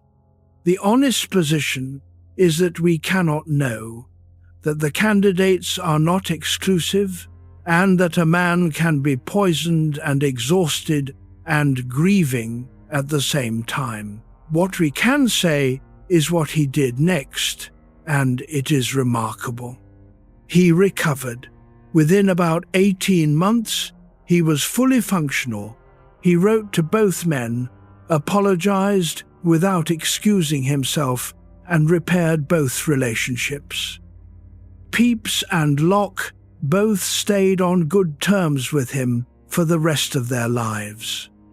And then he left Cambridge at 53 after 35 years and started an entirely new career. Chapter 31. The Warden of the Mint. In 1696, he was appointed Warden of His Majesty's Mint in the Tower of London. His friend, Charles Montague, Chancellor of the Exchequer, had arranged it. Everyone, including Montague, understood it as a sinecure, a comfortable salary and light duties for a great man who deserved a pension. Nobody had told Newton. He arrived into the middle of a genuine national emergency. English silver coinage was hammered, not milled. Irregular blanks with no proper edge, which meant you could shave silver off the rim and spend the coin at face value. Clipping was universal. By the 1690s, the circulating silver had lost roughly half its metal. Foreign exchange had collapsed, and there were riots over the refusal of coin. Parliament had ordered the Great Recoinage. Call in every hammered coin in England, melt it, and reissue milled coinage with a lettered edge that cannot be clipped without showing. Newton reorganized the operation. He ran a time and motion study on the melting and stamping process. He kept the presses running from 4 a.m. until midnight. He set up temporary mints in 5 other cities. Output went from a few £1,000s a week to well over 100,000. The recoinage, which had been going badly, was completed. He was, it turned out, an exceptional administrator. The most abstract mind of the age was also extremely good at logistics. And then he took up the other half of the job, which was the part that no previous warden had bothered with. The warden was responsible for prosecuting counterfeiters. It is worth pausing on the scale of what he actually fixed at the Mint, because it is genuinely his second great achievement, and almost nobody credits it. England in 1695 was in a monetary crisis that could reasonably have ended the war with France and the government along with it. The silver coinage had been so comprehensively clipped that the coins in circulation contained roughly half the silver they were supposed to. Because the metal in a full-weight coin was worth more abroad than the coin's face value at home, every good coin that appeared was immediately melted or shipped out. What was left in people's hands was a shrinking supply of thin, illegible discs that shopkeepers were increasingly refusing to take. There were riots. Wages went unpaid. The government could not remit money to the army in Flanders. The recoinage was the response, and it was going badly before he arrived. The Mint had never been asked to do anything on this scale, and its production was nowhere near what was needed. Newton treated it as an engineering problem, which is what it was. He worked out how long each stage took, where the bottleneck was, and how many horses, mills, presses, and men were needed to clear it. He extended the working day at both ends. He set up branch mints in Bristol, Chester, Exeter, Norwich, and York, so that the country coinage did not all have to travel to London. Weekly output rose by something like a factor of 20. I mention it because of what it says about the man, and it cuts against the picture of a remote, abstract intellect. He was 53 years old, he had never run anything, and he walked into a national emergency and ran it competently for 3 decades. The mind that had spent 20 years alone with a furnace turned out to be entirely capable of managing several hundred workmen, a payroll, a supply chain, and a criminal jurisdiction. Solitude had not made him unfit for the world. It had simply meant that for 35 years nobody had asked. Chapter 32. The Prosecutor. Counterfeiting the coin of the realm was high treason. The penalty for a man was hanging, drawing, and quartering. Newton pursued it with a focus that unsettled people at the time and still unsettles readers now. He became, in effect, a detective. He recruited and paid a network of informers in the taverns and prisons of London. He obtained authority as a justice of the peace across several counties so that he could conduct examinations himself. He interrogated suspects and witnesses personally in the Tower and in taverns over something like 200 separate examinations, and he took depositions in his own hand. There are accounts, harder to verify, of his going out into the drinking houses and dives around the docks in disguise to gather evidence himself. Whether or not he did it personally, the case files are unmistakable. He built prosecutions the way he built proofs, by accumulating an overwhelming quantity of interlocking material until the conclusion could not be escaped. The most famous of them was William Challoner. Challoner was a gifted, self-promoting counterfeiter who had made a fortune in forged coin and forged banknotes, and who had had the extraordinary nerve to petition Parliament claiming that the mint itself was corrupt and incompetent and offering to reform it. He proposed, in effect, that he be given oversight of Newton's operation. He was, briefly, taken seriously. Newton set out to destroy him and did. The first prosecution failed. Newton went back, gathered more, turned Challoner's associates, assembled the depositions, and tried again. Challoner was convicted in March 1699. From Newgate, he wrote to Newton, begging.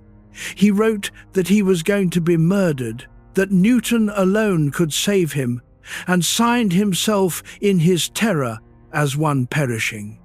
Newton did not reply. There is no record that he answered any of the letters. Challoner was hanged, drawn, and quartered at Tyburn on the 22nd of March, 1699. I put this here not to condemn him. Challoner was guilty, the law was the law of the time, and Newton was doing his job with the thoroughness he brought to everything. I put it here because it is the same faculty. The capacity to close the chest every morning and walk out and be a professor is not a different capacity from the one that lets you not answer a letter from a man who is going to be quartered on Wednesday. It is one temperament, applied in different rooms. You do not have to resolve that tonight. Nobody has. Let it be. Sleep if you can. Chapter 33. The cost of not publishing. We come now to the one place where the silence cost him something he actually wanted, and it is worth watching closely, because it is the only time in the story that the closed room does him real damage. Newton invented the calculus in the plague years, 1665 and 1666. He called it the method of fluxions. He wrote it up in a tract in 1671. He did not publish it. Gottfried Wilhelm Leibniz in Germany, working entirely independently, developed the calculus in the mid-1670s and published in 1684 and 1686. Leibniz's version was better presented. His notation, the elongated S for an integral and the D for a differential, is the notation you were taught in school, because it is clearer than Newton's dots, and it won. Every mathematician in continental Europe learned the subject from Leibniz. For about 20 years, this was fine. In the first edition of the Principia, Newton included a scholium acknowledging that Leibniz had a method very similar to his own. Leibniz spoke well of Newton. Both men in the 1690s behaved impeccably. Then, around 1699, a follower of Newton's suggested in print that Leibniz might have taken the idea from Newton. Leibniz protested. In 1705, an anonymous review of Newton's own work appeared in a German journal, generally attributed to Leibniz, which could be read as implying that Newton had borrowed from Leibniz, and it went up like dry grass. Chapter 34. The Committee.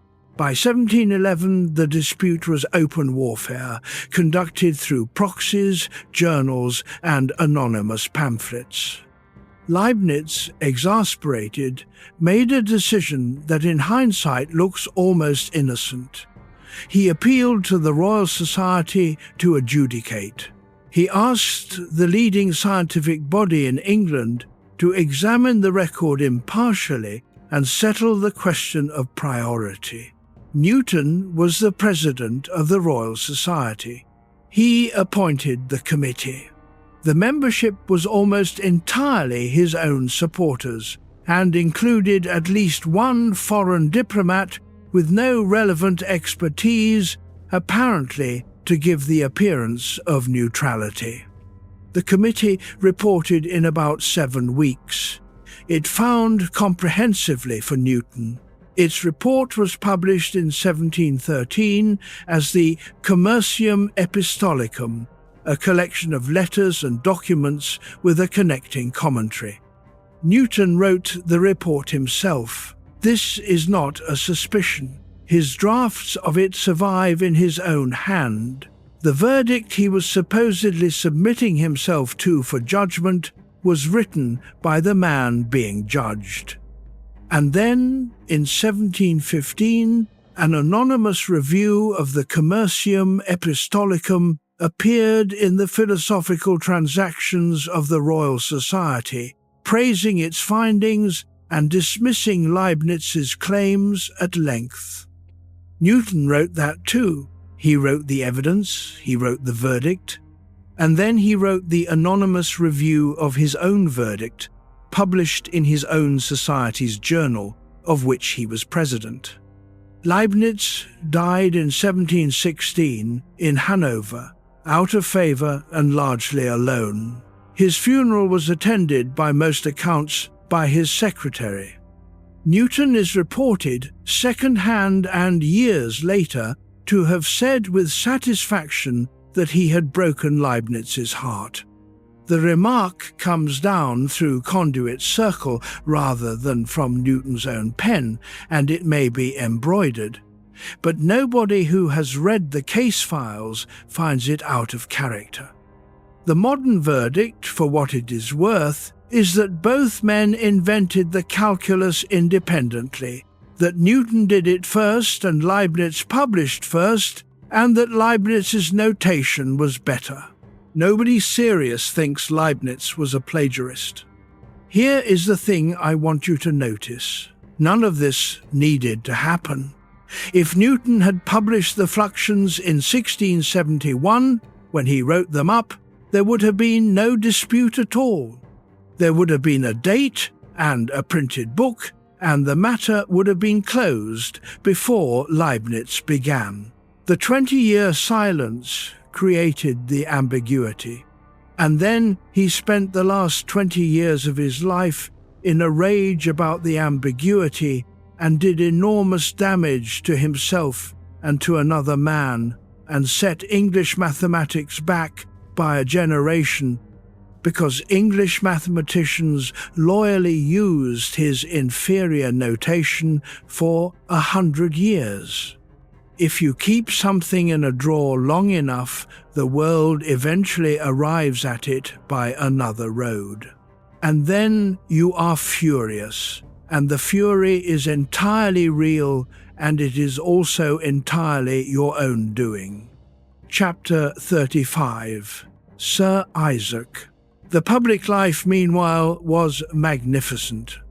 He became Master of the Mint, the senior post, in 1699 or 1700, a position he held until his death. It made him wealthy.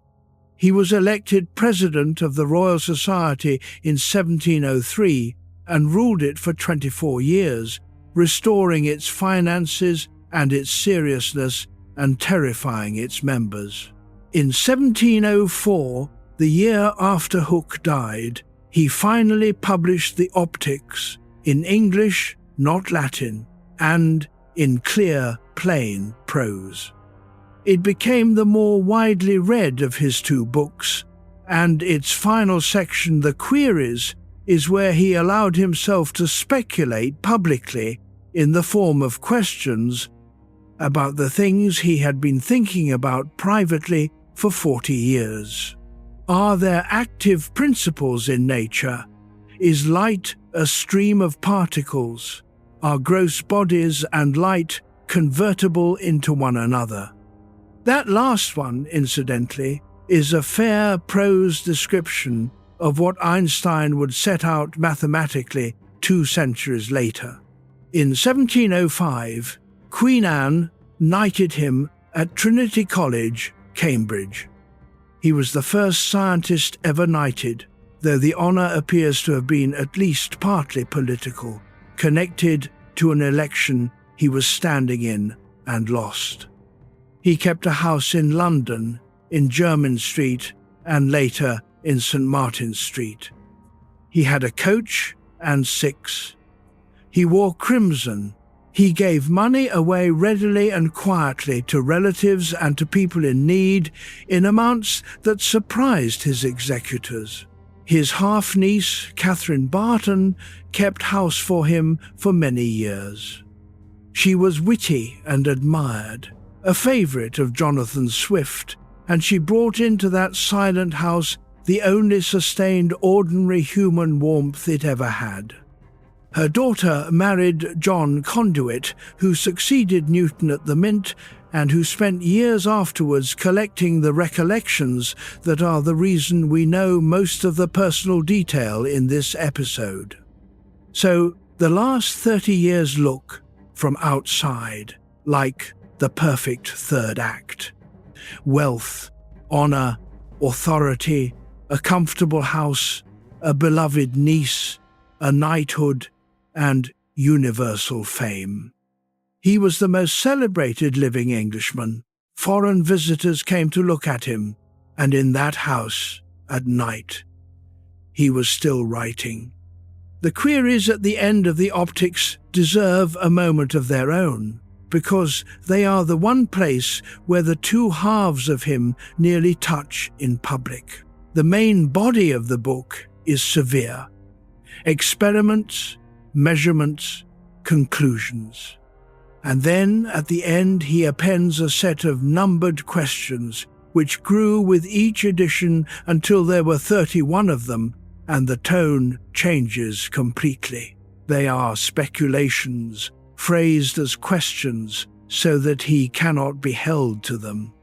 Do not bodies act upon light at a distance, and by their action bend its rays?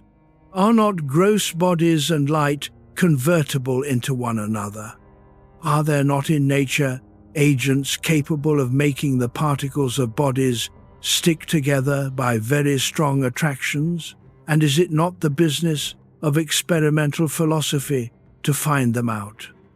That last one is the alchemy, in public, in a scientific book, wearing a question mark as a disguise.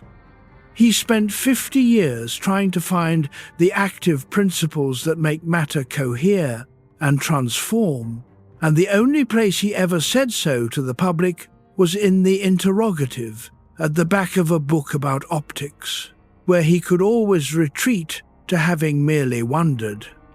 There is one more, and it is the one that would have got him into real trouble if anyone had pulled the thread.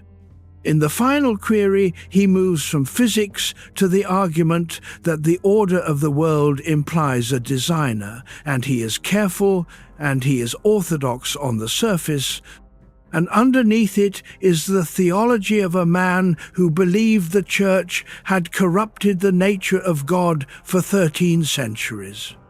He wrote for 40 years about who God actually is. He published one paragraph of it, phrased as a question, at the end of a book about prisms.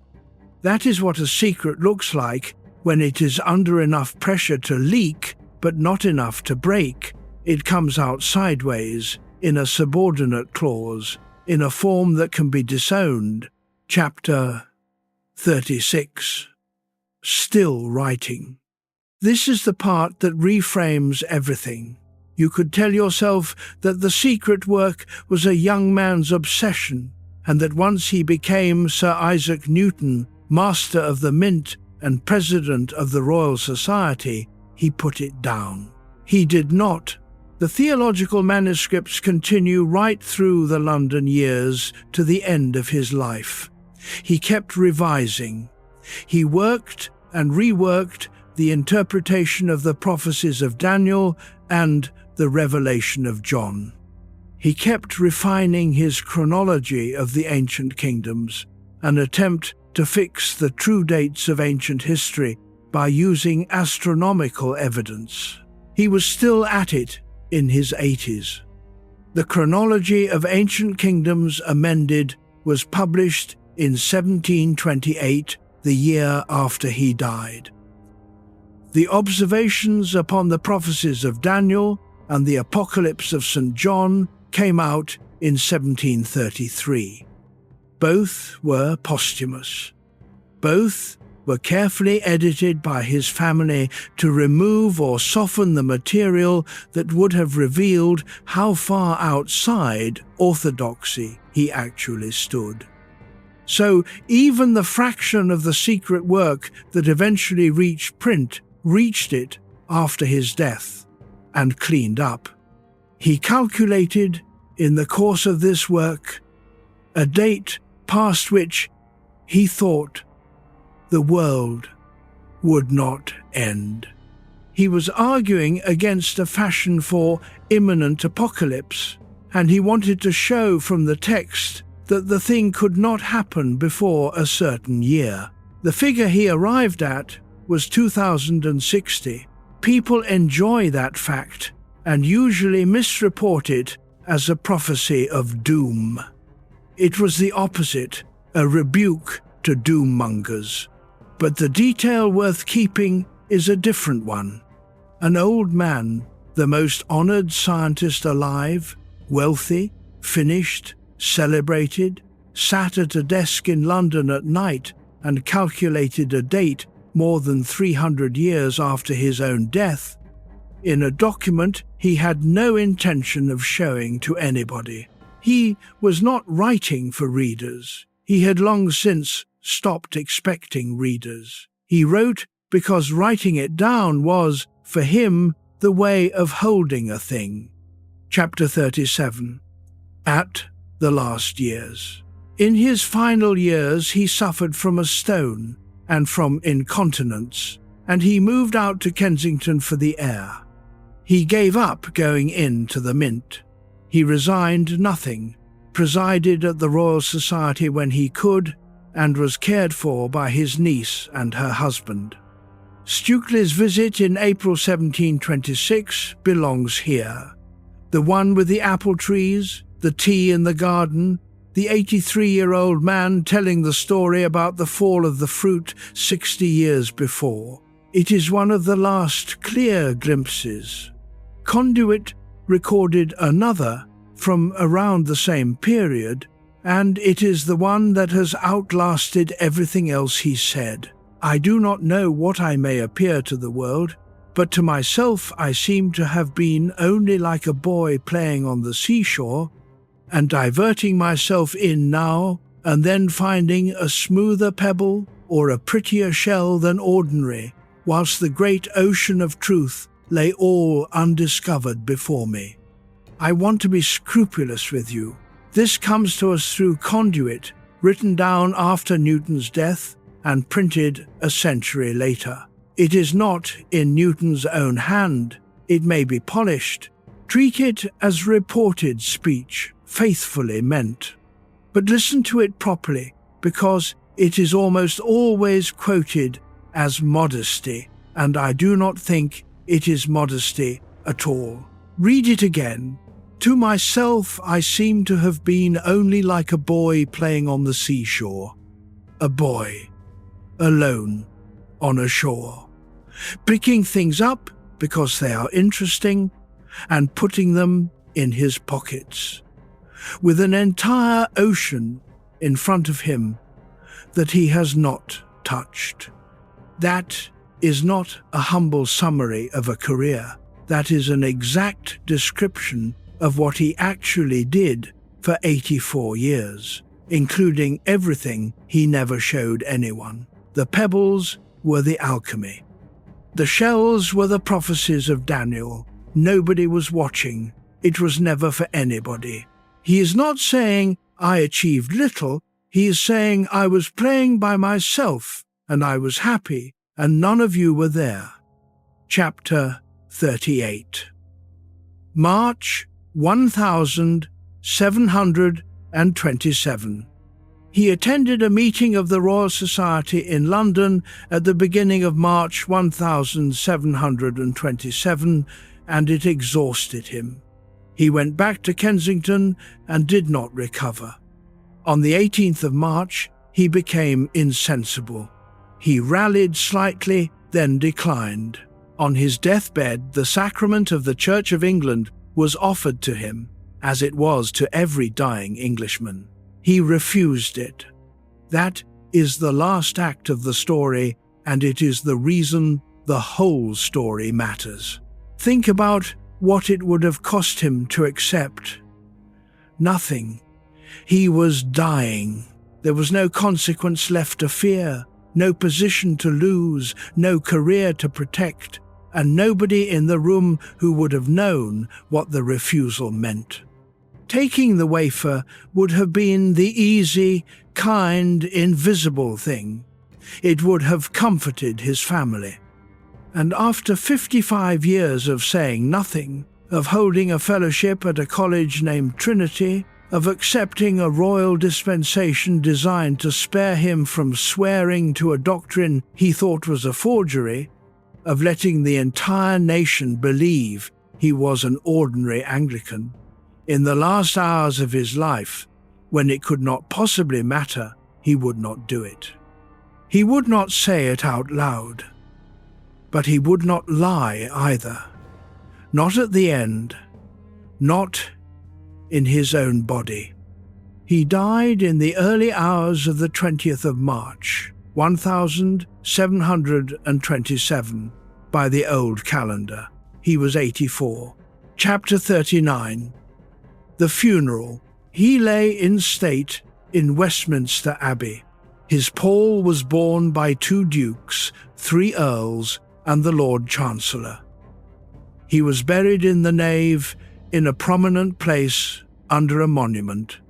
Voltaire was in England at the time, in exile, and he wrote about it afterwards for a French audience who found the whole thing incomprehensible. He observed that the English had buried a mathematician the way other nations bury a king who has treated his subjects well, and that this was, in his view, the difference between England and France. Alexander Pope wrote the couplet that everyone knows, intended for the monument. Nature and nature's laws lay hid in night. God said, "Let Newton be," and all was light. It is a wonderful line, and it is very nearly the exact opposite of the truth about the man it commemorates. Because in the house at Kensington there was a wooden chest, and in it was something like 10 million words in his own handwriting on the transmutation of metals, on the true nature of God, on the dimensions of the Temple of Solomon, on the corruption of Scripture, on the dating of the voyage of the Argonauts. Nobody had read it, and the family that now had to deal with it opened the chest and looked inside and understood immediately that this could not be published, because it would destroy him. They were probably right. The estate was assessed. The manuscripts were examined by Thomas Pelle, a physician, who went through them page by page and wrote on them over and over in a hand that survives on the papers today. Not fit to be printed. Not fit to be printed. Not fit to be printed. He wrote it on hundreds of pages. Chapter 40. The chest goes quiet. The papers pass to Catherine Barton and Conduit, and from them to their daughter, who married into the family of the Earls of Portsmouth. And there they stayed. For 150 years, the largest unpublished body of writing by any major figure in the history of thought sat in a house in Hampshire in boxes, essentially untouched. In 1872, the family finally offered the whole collection to Cambridge University. A syndicate was appointed to examine it. They worked through it for 16 years. In 1888, they reported, Cambridge kept the mathematical and scientific papers which are now among the treasures of the university library. Everything else, the alchemy, the theology, the chronology, well over 1 million words of it, they handed back to the family, having decided it was of no scientific value and no interest. The greatest secret in the history of science was formally examined by the best judges available and formally declared to be nothing and returned to a cupboard. It sat there for another 48 years. Then, in 1936, the family needed money. We will get there. Not yet. There is quiet work to do first, and it is about you rather than about him. Sleep, if sleep is close. Chapter 41. 13. We are going to leave the 17th century now and spend a while on you, quietly, without asking you to do anything. If you were asked how many secrets you are currently keeping, you would probably guess low. Most people guess low. They think of the word secret and picture something serious, and then they think, well, I do not really have any of those, and they answer 2 or 1 or none. When researchers ask the question properly, by handing people a long list of categories and asking which apply, the number comes back much higher. In one large body of work on this, led by Michael Slepian and colleagues, the average across thousands of participants was around 13 secrets currently held. Of those, about 5 had never been told to a single other person. Not 5 dark things, 5 ordinary things. A financial worry, a dissatisfaction with a relationship you are still in, an ambition you have not admitted, a lie you told once, a belief you hold that the people around you would find strange, a doubt about the work you have organized your life around. 13, and 5 of them never spoken. That is the normal condition of an adult human being. It is not a pathology, and it is not a moral failure. It is what happens when a person with an interior lives for 40 or 60 or 80 years among other people. So when we look at Newton, we are not looking at an alien. We are looking at the ordinary human situation, run at a scale that makes it visible. He had 13 secrets like everybody else. One of them just happened to be 2 million words long. What that scale lets us see is the mechanism. And the mechanism turns out not to be what almost everyone assumes. Chapter 42. It is not the hiding. Here is what almost everyone assumes about keeping a secret, and it is wrong, or at least it is mostly wrong. The assumption is that a secret is hard work, that the cost is in the moment of concealment. You are in a conversation, someone gets close to the subject, and you have to steer, monitor, edit, remember what you have said before, keep your face right. That effort for vigilance is imagined to be the thing that wears you down. It is an intuitive model. It fits our sense that lying is tiring. The research on this points somewhere else. When Slepian and his colleagues separated out those two experiences, the moments of actively concealing a secret during a conversation, and the moments of simply thinking about the secret when nobody was around, it was the second that predicted the harm. Concealing in conversation happened, on average, rather rarely. Most secrets almost never come up. You are not fending people off, the subject is not raised. Thinking about it happened constantly. And it was the frequency of that spontaneous, unprompted mind-wandering to the secret that tracked with lower well-being, with a sense that life was less authentic, with feeling worse. Read that again in the position you are lying in. The secret does not cost you anything in the room. It costs you in the dark. It is not the effort of not saying it to them. It is the fact that you keep saying it to yourself at moments you did not choose, with nobody there to answer, and the loop has no ending, because a conversation with yourself cannot reach a conclusion.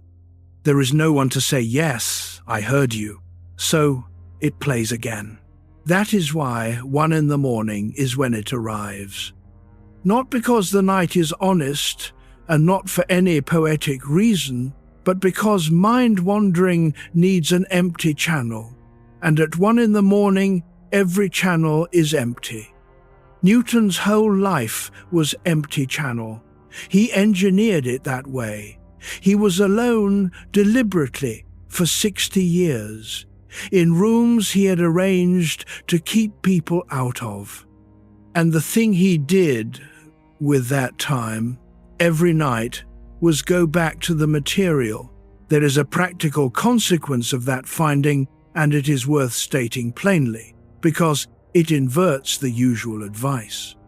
If the harm of a secret came from the effort of concealing it, then the useful move would be to reduce the number of situations in which you have to conceal. Avoid the people who might ask. Stay away from the subject. Manage the exposure. That is what most of us do instinctively.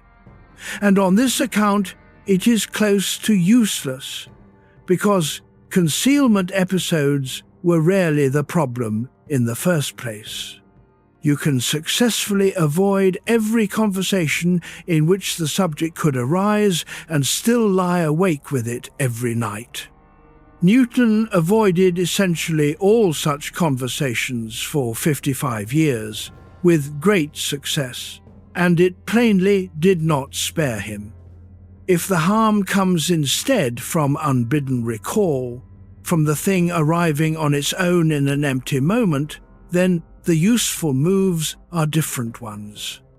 They are the moves that change your relationship to the material rather than your exposure to other people. Two of them have some evidence behind them.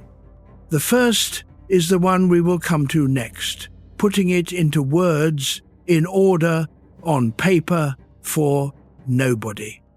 The second is confiding, and here the research says something more precise than the folk version. Telling someone does not help primarily by discharging pressure, the way lancing something helps. In the work that has looked at this, confiding seems to help mostly by giving you resources you did not have alone, another person's perspective on it, emotional support, and sometimes practical help.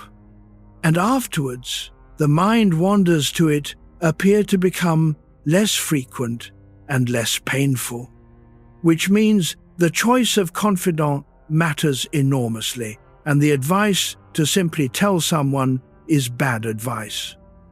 Telling a person who will handle it badly gives you a new problem and does not solve the old one. Kelly and others have made this point for years. Disclosure to an unskilled or unsafe listener can leave people worse off. He had one candidate. He sent the theology to John Locke, who was probably the single best listener in England for exactly that material. And Locke behaved impeccably, and Newton took it back anyway.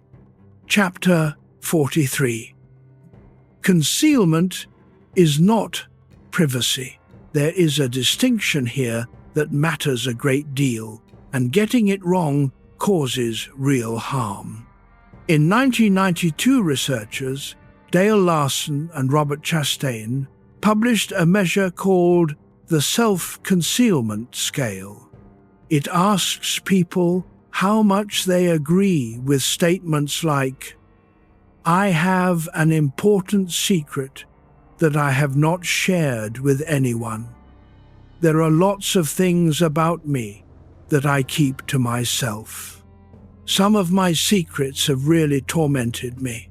What they found, and what has been replicated a good deal since, is that scoring high on that scale predicts anxiety and depression, and does so over and above the things you would expect to account for it. Over and above whether the person has actually experienced trauma. Over and above how much social support they have, which sounds like a straightforward instruction. Tell people things. But look at what the scale is actually measuring.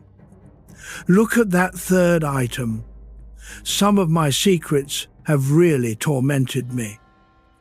The scale is not measuring how much you keep to yourself. It is measuring a particular relationship to what you keep, one that involves distress and a sense of burden. Privacy is not self-concealment. A person can have an enormous interior life that they simply do not narrate to others and be entirely well. Not telling your colleagues about your marriage is not concealment. Having an inner life is not a symptom. The difference is not the amount withheld. The difference is whether the withheld thing is inert or whether it is active, whether it sits there or whether it comes and finds you. And this is where I want to be careful about Newton, because the easy reading of this whole story is that he was a tragic figure, sealed off, who should have opened up. I am not sure that is true, and I do not think we can know. He was not, by any account we have, a tormented man. He was absorbed. He worked at what he was interested in for as long as he liked, with no interruptions, and reported that he had been happiest doing exactly that. When his quiet was disturbed by publication, he described the loss with real feeling and made sure it did not happen again. The person who is troubled by a secret and the person who simply keeps their own counsel can look identical from outside. Sometimes they can look identical from inside too, for years. The only reliable signal is the one we have already named. Does it come for you when the room is empty? Chapter 44. Writing for no reader. Now we arrive at the strangest and most useful thing in this whole episode, and it took me a long time to see it. In the 1980s, James Pennebaker ran a set of studies that became one of the most reproduced procedures in psychology. The instruction is almost absurdly simple. Write for 15 or 20 minutes a day for 3 or 4 consecutive days about something difficult that you have not fully worked through. Write only for yourself. Nobody will read it. Spelling and grammar do not matter. The findings across a large literature since are real but modest. Meta-analyses put the average effect size as small. It is not a cure for anything. Anyone who tells you expressive writing transforms lives is overselling it, and I am not going to.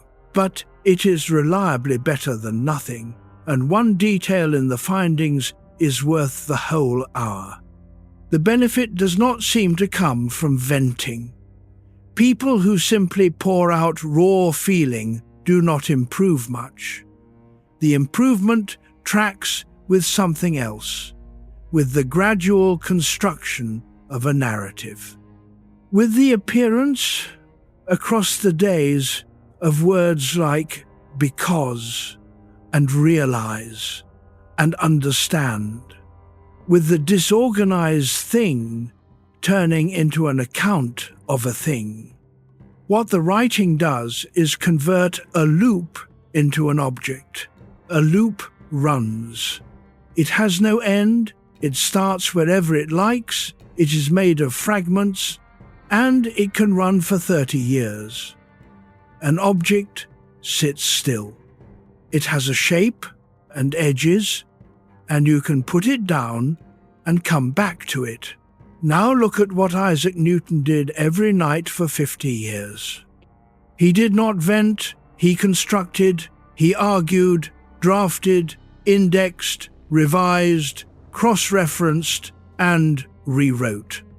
He turned the most dangerous thought a man could have in that century, that the Church had been wrong about God for 1300 years, into a manuscript with chapters and headings and evidence. He never told a soul. He also never merely brooded. I think this is the honest reading of him, and it complicates the easy moral. He was not a man dying of an unspoken thing. He was a man who had found the one operation that lets an unspoken thing be handled. He put it outside his own head, in ink, in order, where it could be looked at. He did not have the second half. He had no listener, and the research is clear enough that confiding in someone helps, and helps in a specific way, by giving you support and by quieting the mind wandering afterwards. He denied himself that for 55 years, and we cannot know what it cost him. But he had the first half. And the first half is available to absolutely everyone at any hour for the price of paper. You do not have to tell anyone. That is the part people get wrong when they hear this. The instruction is not confess. The instruction is get it out of the loop and into a shape. Chapter 45. Solitude is not loneliness. One more distinction, and then we will go back to the papers. Loneliness and being alone are not the same thing, and they are not even strongly connected. Loneliness is the perceived gap between the connection you have and the connection you want. It is a subjective state. People are lonely in marriages and in crowded offices. People are entirely content in empty houses. The research on solitude, when it separates chosen aloneness from imposed aloneness, finds that they behave completely differently. Solitude that you have chosen is associated with restoration, with a lowering of high arousal states, both unpleasant and pleasant, with a kind of settling. Solitude that has been imposed on you is associated with everything we mean by loneliness: the same room, the same silence. The variable is whether the door is locked from the inside or the outside. Newton's door was locked from the inside.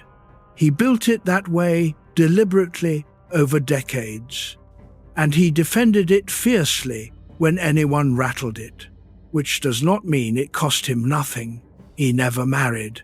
He appears to have had one significant friendship in his adult life, and when it ended, he had a breakdown 3 years later that nearly destroyed him. There is a difference between a life you chose and a life that was good for you, and he is a case where those two things clearly came apart. But I want to resist firmly the version of this story where the great man is secretly miserable and we all feel better about our own lives. That is a comfortable lie, and it is not supported by the record.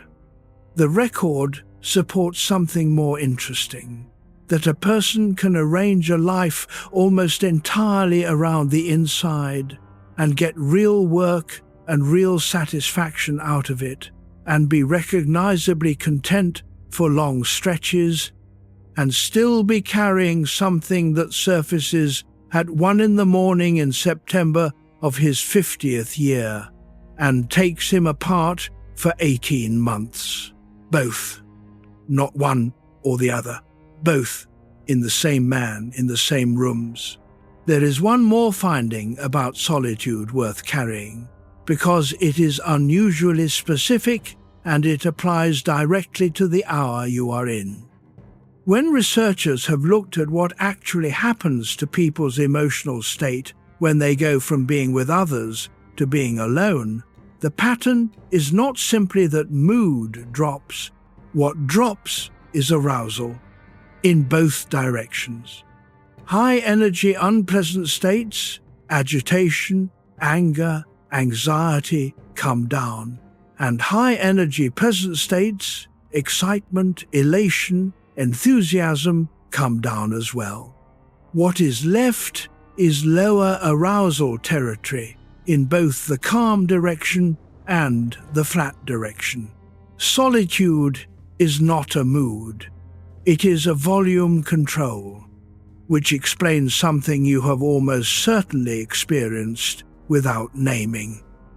Being alone does not make you sad. It makes you quieter, and in the quiet you can hear whatever was already playing. If what was already playing was contentment, solitude reads as peace.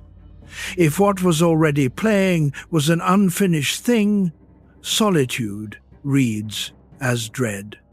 The room did not change. The room has no opinion. It simply stopped competing. This is why 1 a.m. has the reputation it has, and why the reputation is slightly unfair. Nothing bad happens at 1 a.m. It is merely the only hour of the day with nothing else in it, and so it is the hour in which you finally hear the thing that has been running under the surface since Tuesday. Newton had that volume setting permanently. 60 years of it, by choice, in rooms he had arranged to be empty.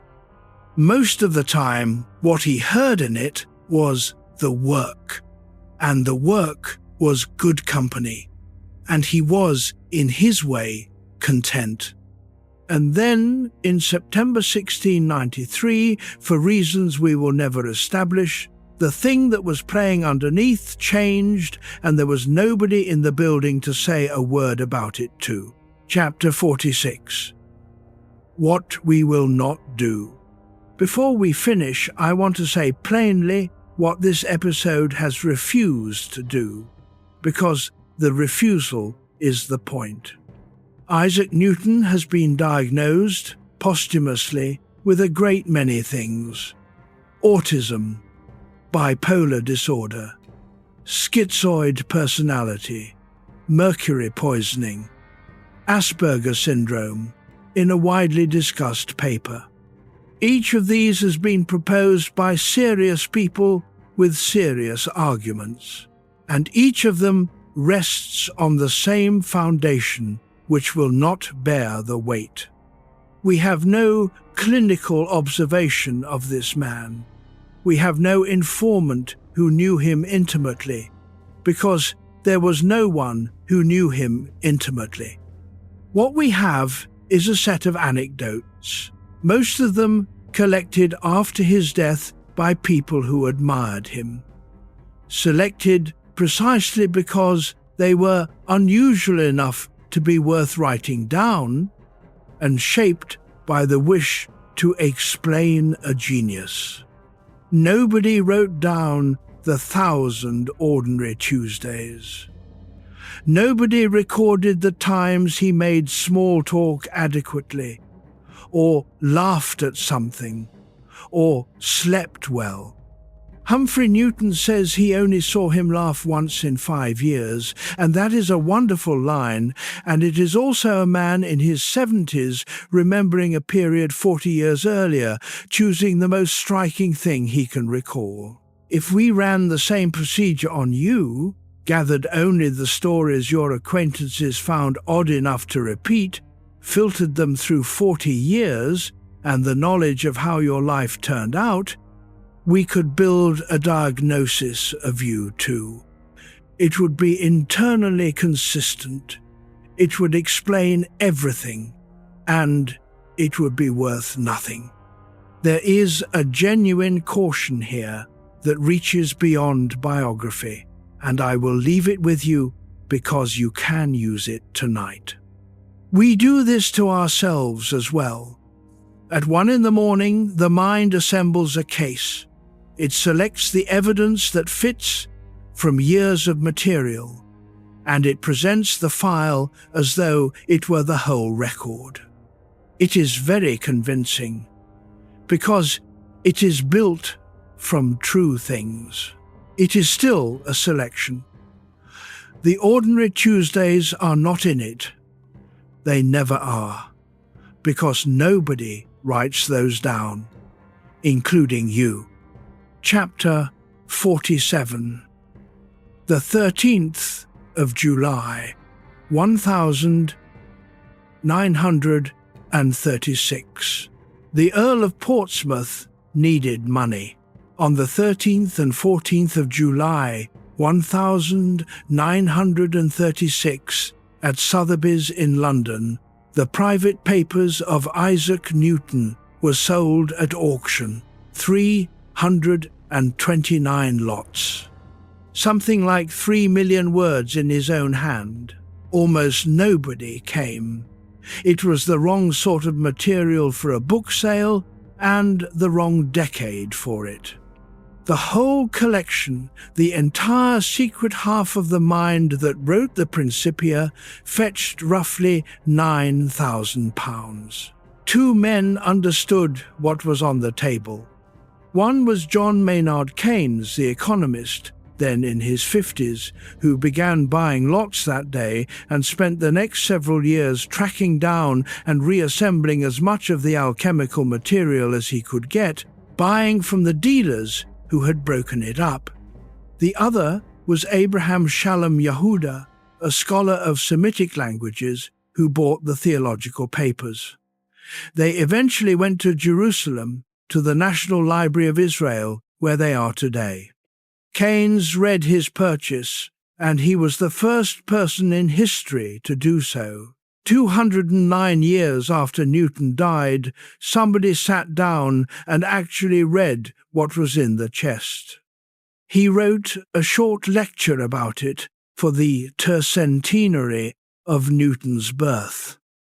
He did not live to deliver it. He died in April 1946, and his brother read it aloud at the Royal Society that July. He said that Newton was not the first of the age of reason, but the last of the magicians, the last great mind to look out at the world with the same eyes as the people who began building our intellectual inheritance 10,000 years ago. He also said, and this is the part that is less quoted, that in the 18th century and since, Newton had come to be thought of as the first and greatest of the modern scientists, a rationalist, a man who taught us to think on the lines of cold and untinctured reason, and that he did not believe this was the right description at all, and that anyone who had read the boxes could not believe it either. The public statue and the private man had almost nothing in common, and it took 2 centuries and an auction with no bidders to find out. And now, the last turn of it. Since the late 1990s, a scholarly project has been transcribing those manuscripts and putting them online. The Alchemy, the theology, the chronology, the corruptions of Scripture, the notebook with the list of sins in shorthand. It is free, it is searchable, anyone with a connection can read tonight, at this hour, in bed, the private sentences of a man who arranged his entire existence so that nobody would. He wrote 1,000,000 words for no reader. He has, at this point, a great many. Chapter 48. The Pebble. So let us end where he ended, on the shore. I do not know what I may appear to the world, but to myself I seem to have been only like a boy playing on the seashore, and diverting myself in now and then, finding a smoother pebble or a prettier shell than ordinary, whilst the great ocean of truth lay all undiscovered before me. You have the fuller picture now, so you can hear it properly. The boy is the child at Woolsthorpe with the sundials and the water clock and the kites with lanterns on them in a house his mother had left. The shore is the garden at Trinity with the furnace in it. The pebbles are the things he picked up because they were interesting. The prism, the fluxions, the crucibles, the corrupted verse in the first epistle of John. The ocean is everything he did not get to, which he knew was most of it. And the phrase that holds the whole life is the small one in the middle, which nobody quotes. Diverting myself. He was not serving science. He was not building a legacy. He was amusing himself, alone, for 84 years, on a beach, with his back to everyone. Here is what I would leave you with, and then I will leave you alone. The thing you have never said out loud does not need an audience tonight. It may never need one, and there is no obligation in this, and anyone who tells you that you must speak it or it will poison you is selling something. But it does not want to stay in the loop. A thing that only exists inside your own head has to be maintained by your own head, forever, at 3 a.m, in fragments, with no one to say that they heard it. A thing that exists somewhere outside your head, in ink, in order, on a page in a drawer that nobody will open, is an object. It has edges. You can put it down. He never told anyone. He wrote it all down anyway. And 2 centuries later, a stranger opened the box and read every word. and understood him better than anyone alive had ever done. You do not have to be understood in your own lifetime by the people in the room. You only have to put it somewhere it can be found. That is enough. It has to be, and it is. The house is quiet. The fire has gone out in the garden 300 years ago, and the chest is open now, and it turned out to be fine. There is nothing here you need to remember. There is nothing you need to decide. The ocean is still there in the morning, and it has never once required anything of you. Put it down. Sleep now.